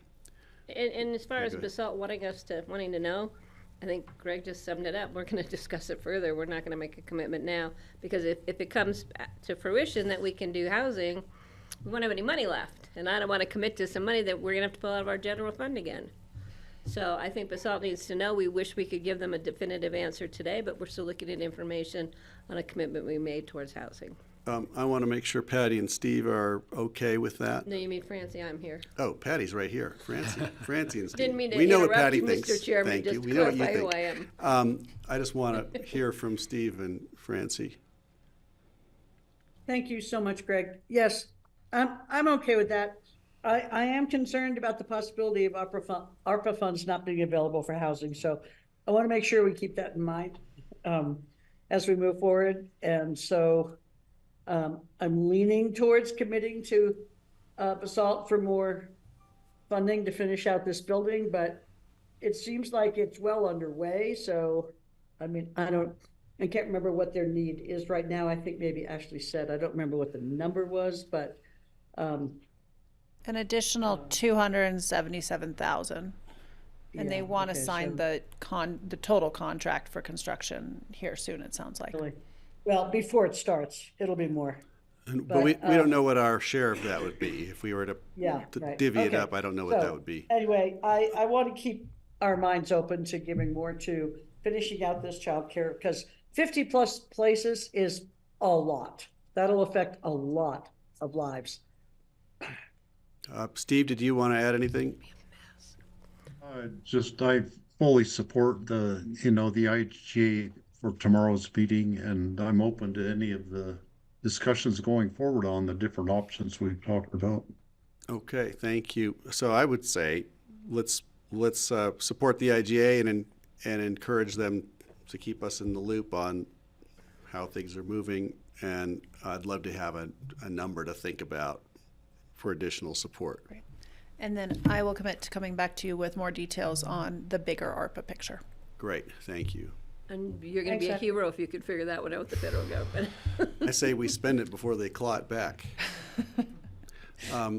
Thank you. Is that it? That's it. Thank you so much for Okay, your we're time. going to move right along. And up next, you. we are still falling Thank you, behind Ashley. by Thanks 8 for sending me minutes. that info. I sent it on. Up next, we have a citizen board interview. This is with Taylor Logsdon for the Redstone Historic Preservation Commission. This is a Is Taylor interview. here? Charlotte just appeared in front of us. Wow, Charlotte Anderson is here. Great, let's take it away. Maybe Taylor's online. Yep, you're Taylor here. should be online. We had a little weather issues, Really? and so he is joining us virtually. Stuck in Redstone, maybe, huh? Thanks for being there, Taylor. We understand. I live a lot closer, and I didn't make the first meeting. And Susanna Reed is our board liaison, and she's here with us as well. Hello, everybody. Thank you very much for letting me attend via Zoom. It was kind of a difficult weather, as everybody knows, and yeah, thank you for the interview. Yeah, great.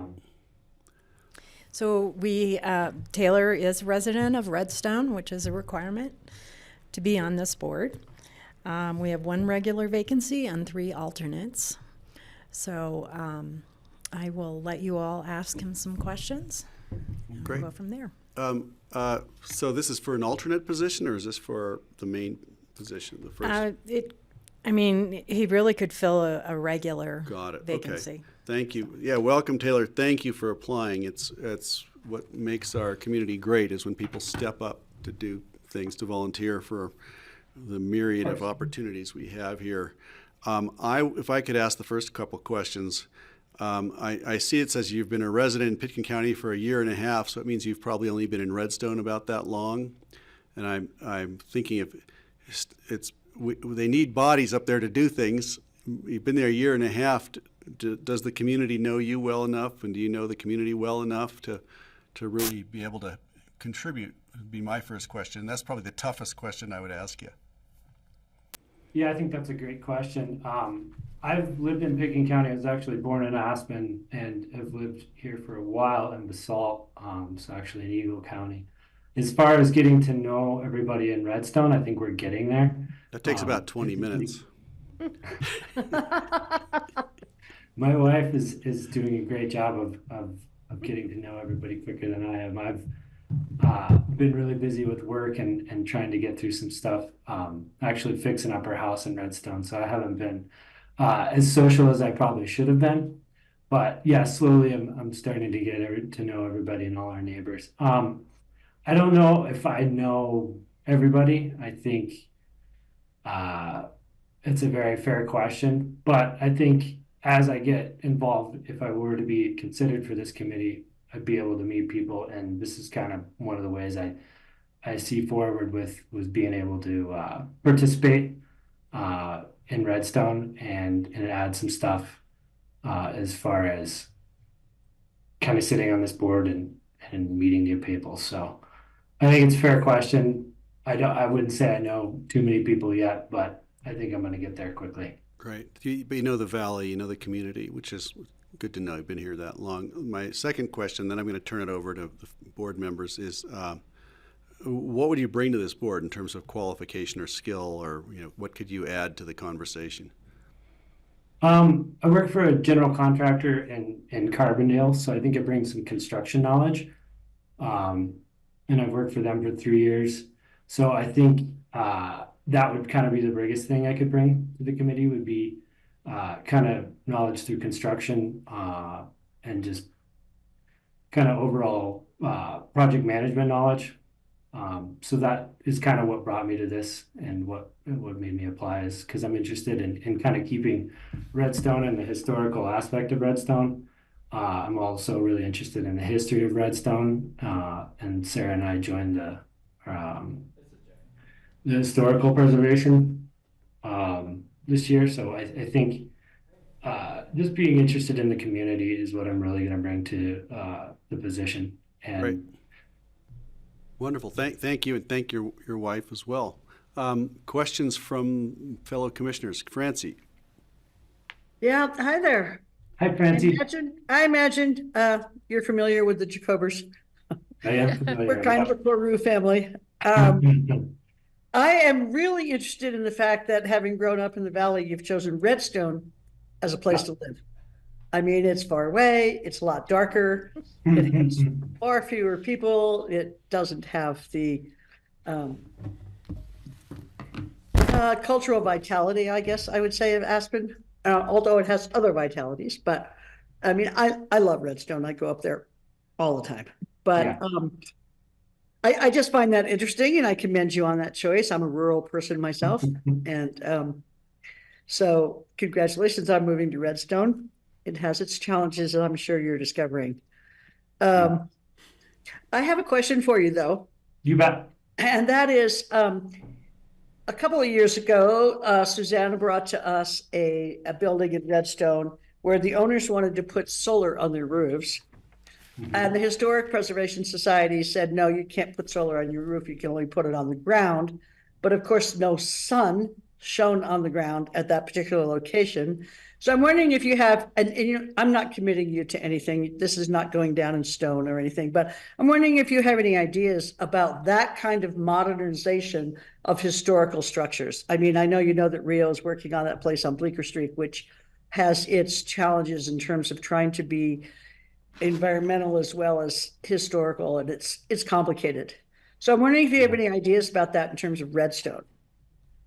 Well, yeah, I mean, I learned pretty quickly that Redstone doesn't get a whole lot of sun in the wintertime or in the summertime for that matter. But yeah, it's kind of tough because historically, there's not going to be, solar panels on roofs. And as far as like a ground mounted display, it's just a matter of, I don't know, where you're going to make the historic meet the, upgrades that we can put on structures. That's a tough question. And there's a lot of aspects to that. I don't know in Redstone how much you're going to really gain out of solar compared to some other kind of green energies. I haven't really thought about it. I thought about putting them on my roof for a little while, but then I realized we don't get any sun. So it's only like 2 or 3 hours a day, right? But we did talk about the possibility of putting a solar farm across the street behind the coke ovens or something that would serve all of Redstone. So, I just was curious whether you thought about that, because I know there's a chasm between historical preservation and building walls that are thick enough to withstand the elements, or where the bottoms of the boards have it all rotted out and every board needs a sister stud and, all of that. So it's a complex question, combining modern building practices with historical preservation. So for sure.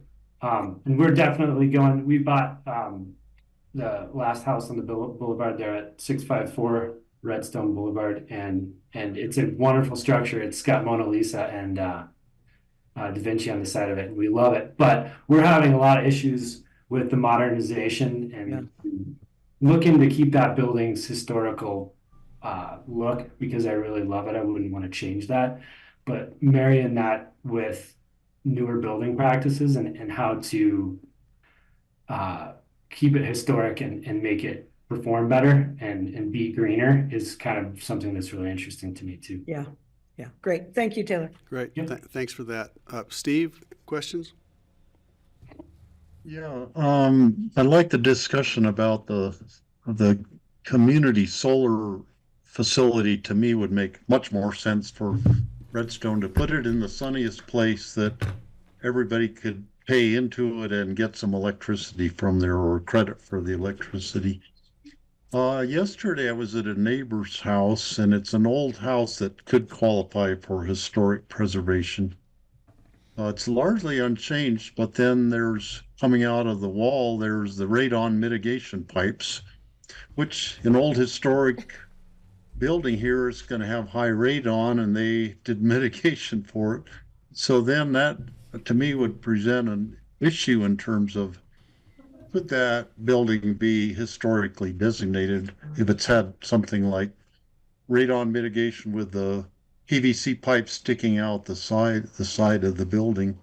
What's your thoughts on that? Like, how much of a purist would you be in terms of having the most historical restoration as possible, or having some modern things like radon mitigation, solar collectors in the yard, or whatever? Yeah, and radon is a tough one. I think, I've dealt with radon on a couple of different projects, and historically, yeah, you're not going to have a big piece of PVC sticking out of the side of your house, and that is something I think that you'd have to find a common ground. I think, if you have high radon, you really want to mitigate it for your family and your kids, especially, if you're spending that much time, it is your house. But I think there's probably some ways to figure out how to maybe shield it from the road, maybe have the piping come out. And I think there's code requirements, obviously, where you can come out of the building, and I think you have to come out of the roof now.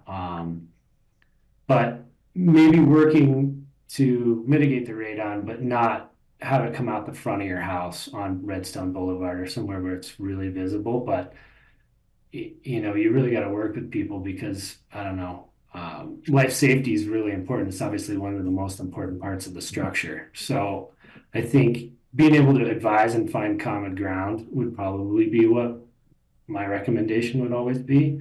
But yeah, that's a tough one. That's another good one. Solar and radon in the same same interview. Those are great questions. So one more question: Are you living right in the village of Redstone, or are you more just in the vicinity along the Crystal River? No, we are the last house before East Creek, 654 Redstone Boulevard. So we are on the boulevard. Mm-hmm. Yeah. Okay. Because I think living there, that would give you living right there on the boulevard would really give you more of an appreciation for the historic parts of. I mean, the whole place is just oozing that. The whole thing is like historic. It's so amazing. I'm like Francie. I love Redstone.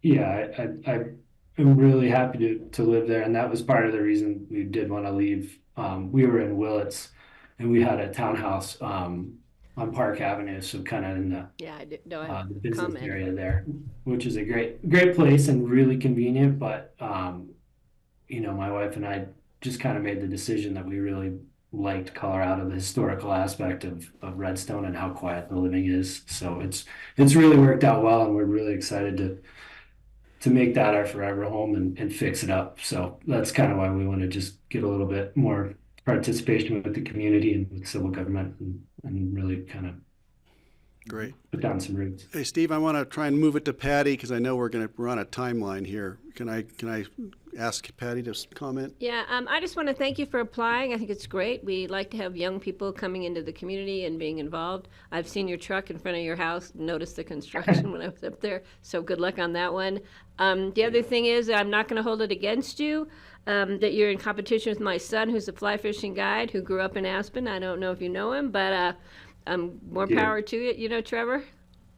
Yeah, I worked with Trevor. I was actually a fishing guide for quite a few years too. Okay, so. That's what I thought. I knew you looked familiar, but thank you again for applying. We really appreciate it, and I think you'd be a great addition to this advisory board. So thank you. Right. Thanks a lot. Francie, go ahead. Yeah, I just wanted to say, you probably thought this was going to be easy, right? You volunteer, everybody needs volunteers. Only in Pitkin County do you have to interview and go through this whole process just to be allowed to be a volunteer. So I just want to thank you for offering, because it is a lot to volunteer and do something for the community. And I really appreciate it. Well, thank you for the opportunity. Yeah, it were all really good questions, and man, yeah, I feel like I was somewhat prepared, but I could have been more prepared. But thanks. Did great. Now you'll have to wear a period costume around Redstone if you're. Charlotte, is there anything else we need to discuss other than thumbs up or down? Yeah, if you want to make a decision today, I'll We take have no it. other applicants for this and no other. No other applicants for this And board. it's closed. Okay. Yeah, well, that's I'd give a thumbs up for this, and So, one more question, Greg. This is the tough one, Taylor Taylor. wanted, on his application, he said he wanted to be an alternate. Right now, if you were the alternate, you would be a voting member because there is an open position. But then conceivably, someone else could come along and wanted to be the regular voting member, and then you could be the alternate. And Putting him in as the regular. I guess we'd have to decide that. What does the rest of the board think about that? I think it'd be easier to put him in as a regular right now, and if another alternate comes along, that'll be great, and you can all Chances are they'll sort get it to out. vote anyway, so. Yeah, chances are, right. So that's what I would say, is just for a regular seat. Thanks, And then Taylor. we'll see how it goes, but thank you. I think you've got Yeah, thank you. 4 thumbs up and 1 thumb isn't here today, but that'd probably be a thumb up also. Well, thank you very much for your time. I know you guys have a lot to do, so I really appreciate it. And I was gonna talk to you about how the town in Norway that's kind of like Redstone erected a massive solar reflector on the hillside to pump light down into the town square. You guys in Redstone could consider that, but I'll let you bring it up. Patty's gasping over I'm here. like, Greg was going to fine tune us so we could move on, and now he's talking about some place. But we have to go actually, Like, so oh my we'll gosh. save that for another day. Thank you very much. Okay, we're gonna move Thanks a on. lot, Taylor. Thank you. Thanks. Thank you very much. Wait a minute, hold up, Charlotte. What was I was that? going to say, I have a Okay. question for Charlotte about the Airport Advisory Board. But wait a minute. That's Are what we Charlotte- done with Taylor? Yes, we're done with Taylor. Thank Thanks, you, Taylor. Taylor. Bye, Taylor. Bye, Taylor. All right, very go much. ahead. I do have a question for you all. We do have some openings. There was a recent resignation on the library board. They have an alternate that they would like to put into that regular This is position. the library board? Yes. And then if that's That's agreeable easy. to you, That's fine.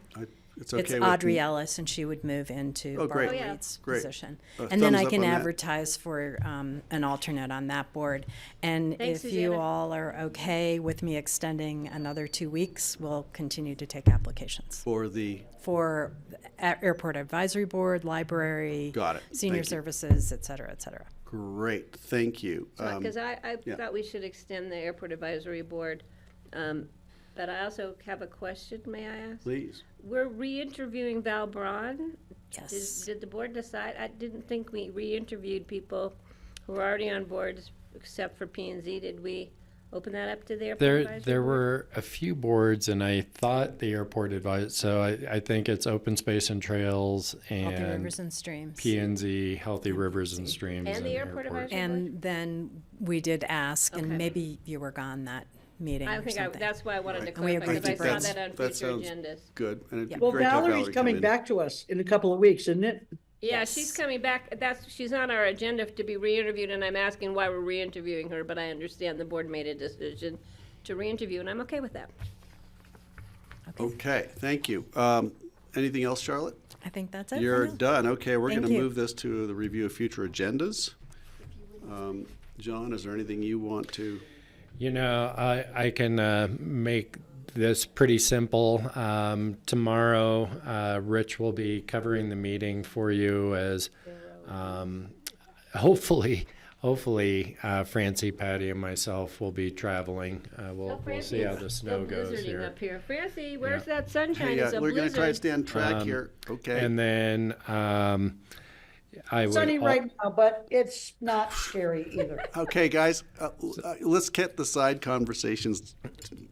That's about that flight tomorrow. Yep. Okay. And, Now, John is going to speak now, okay? Go And ahead. then we did originally have a jail update on the agenda for today. We have not rescheduled that, mostly to give the sheriff's department some more time to consider options. Right, got it.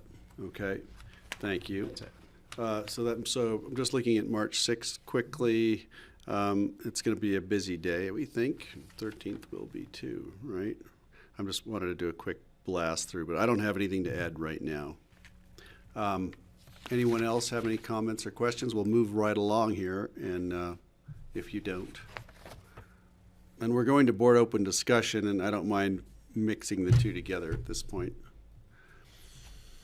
So for open discussion. I don't have anything additional for the board. Okay, Steve has his hand up. So, Greg, I don't know if you saw the email, but there is an applicant for the Salt Library Board who needs to be interviewed by 2 Pickens County commissioners, and typically it had been you and me, District 3 and 4 commissioners were the ones who did the interview. I thought we did the last one, you and I. Well, it used to be. Now the email was sent to Greg and me, but to me it makes more sense if Francie and I were the 2 to do the interview. I'm fine with that. Francie, Basalt's actually in Francie's commissioner district, so I just wanted to bring that up, and we need to decide. I think it makes more sense if it's Francie and not Greg. I want to do it. No, I'm just kidding. Greg. Okay, I think that'd be great if Francie and Steve did it, and you can respond to the email, and we'll leave it at that. Does that work? That works for me. Okay. Yeah, and Francie, I'll forward the email to you so you'll get this. She has to give us some dates that were available. I hadn't seen that, but we're okay there. We did have, looks like we're going to have a new application to the Election Commission, and there is room for another applicant, just to know. So we're anticipating an application from Christy Blish, who was on the community, what's it called? The Growth Committee. The Growth Committee. Mm-hmm. She was on the Growth Committee, and we're probably going to be seeing an application from her. So just coming up, but I don't quite know when. I think she for which board again? Election Commission. Oh, okay. Because there are 5 spaces open. We filled 4. So we had Sam Cox, and then so Christy may come in. So we'd have a full complement on that board, which would be great if she applies, and we go with it. I don't have anything else for now other than happy travels to our commissioners who are going to try to fly to Washington, D.C. to meet with FAA and congressional delegates and senators and EPA, transportation. We're going to be fine. We're going to fly right out. Regarding our recent letter to the FAA on trying to green our airport operations and reduce carbon emissions and other topics. So good luck to you. Happy travels. Thanks, Greg. And traveling this time of year is always a little difficult. Thank you. I don't have anything else. Oh, Patty. Yeah, we got an email from Tony Kane. I know, Francie, you had been in conversation. You had asked him for some questions. I responded. Yeah, I talked to Gary about that, Patty. Thank you so much for bringing that up. Gary told me that on March 6th, the AVLT's lawyer and AVLT and us are having a meeting about the issues that he has questions about. Do you want and so I wrote to him and told him that was happening on the 6th of March, and he's okay with waiting until then. Okay, great. I just wanted to know, because then I will not follow up with him because you've already done it for me, and I appreciate it. I did follow up, and I forwarded it to Gary and to legal. So Yeah, it sounds like it's being handled. Great. Thank you. Just want to make sure. Great. Thank you. Thanks for reminding Patty. us. All right. For the good of the order of and everything else, I'm going to get us out of here at adjourn. job. I 1 am minute after board open discussion, 14 minutes early for I Patty. know, for me to get home and shovel before I do dishes and figure out if I should pack or not pack. Oh, you should always Should pack. pack. Definitely pack. I should? Because then you can unpack. Okay, thank you Thank all. We you. are done. Thanks, Grassroots.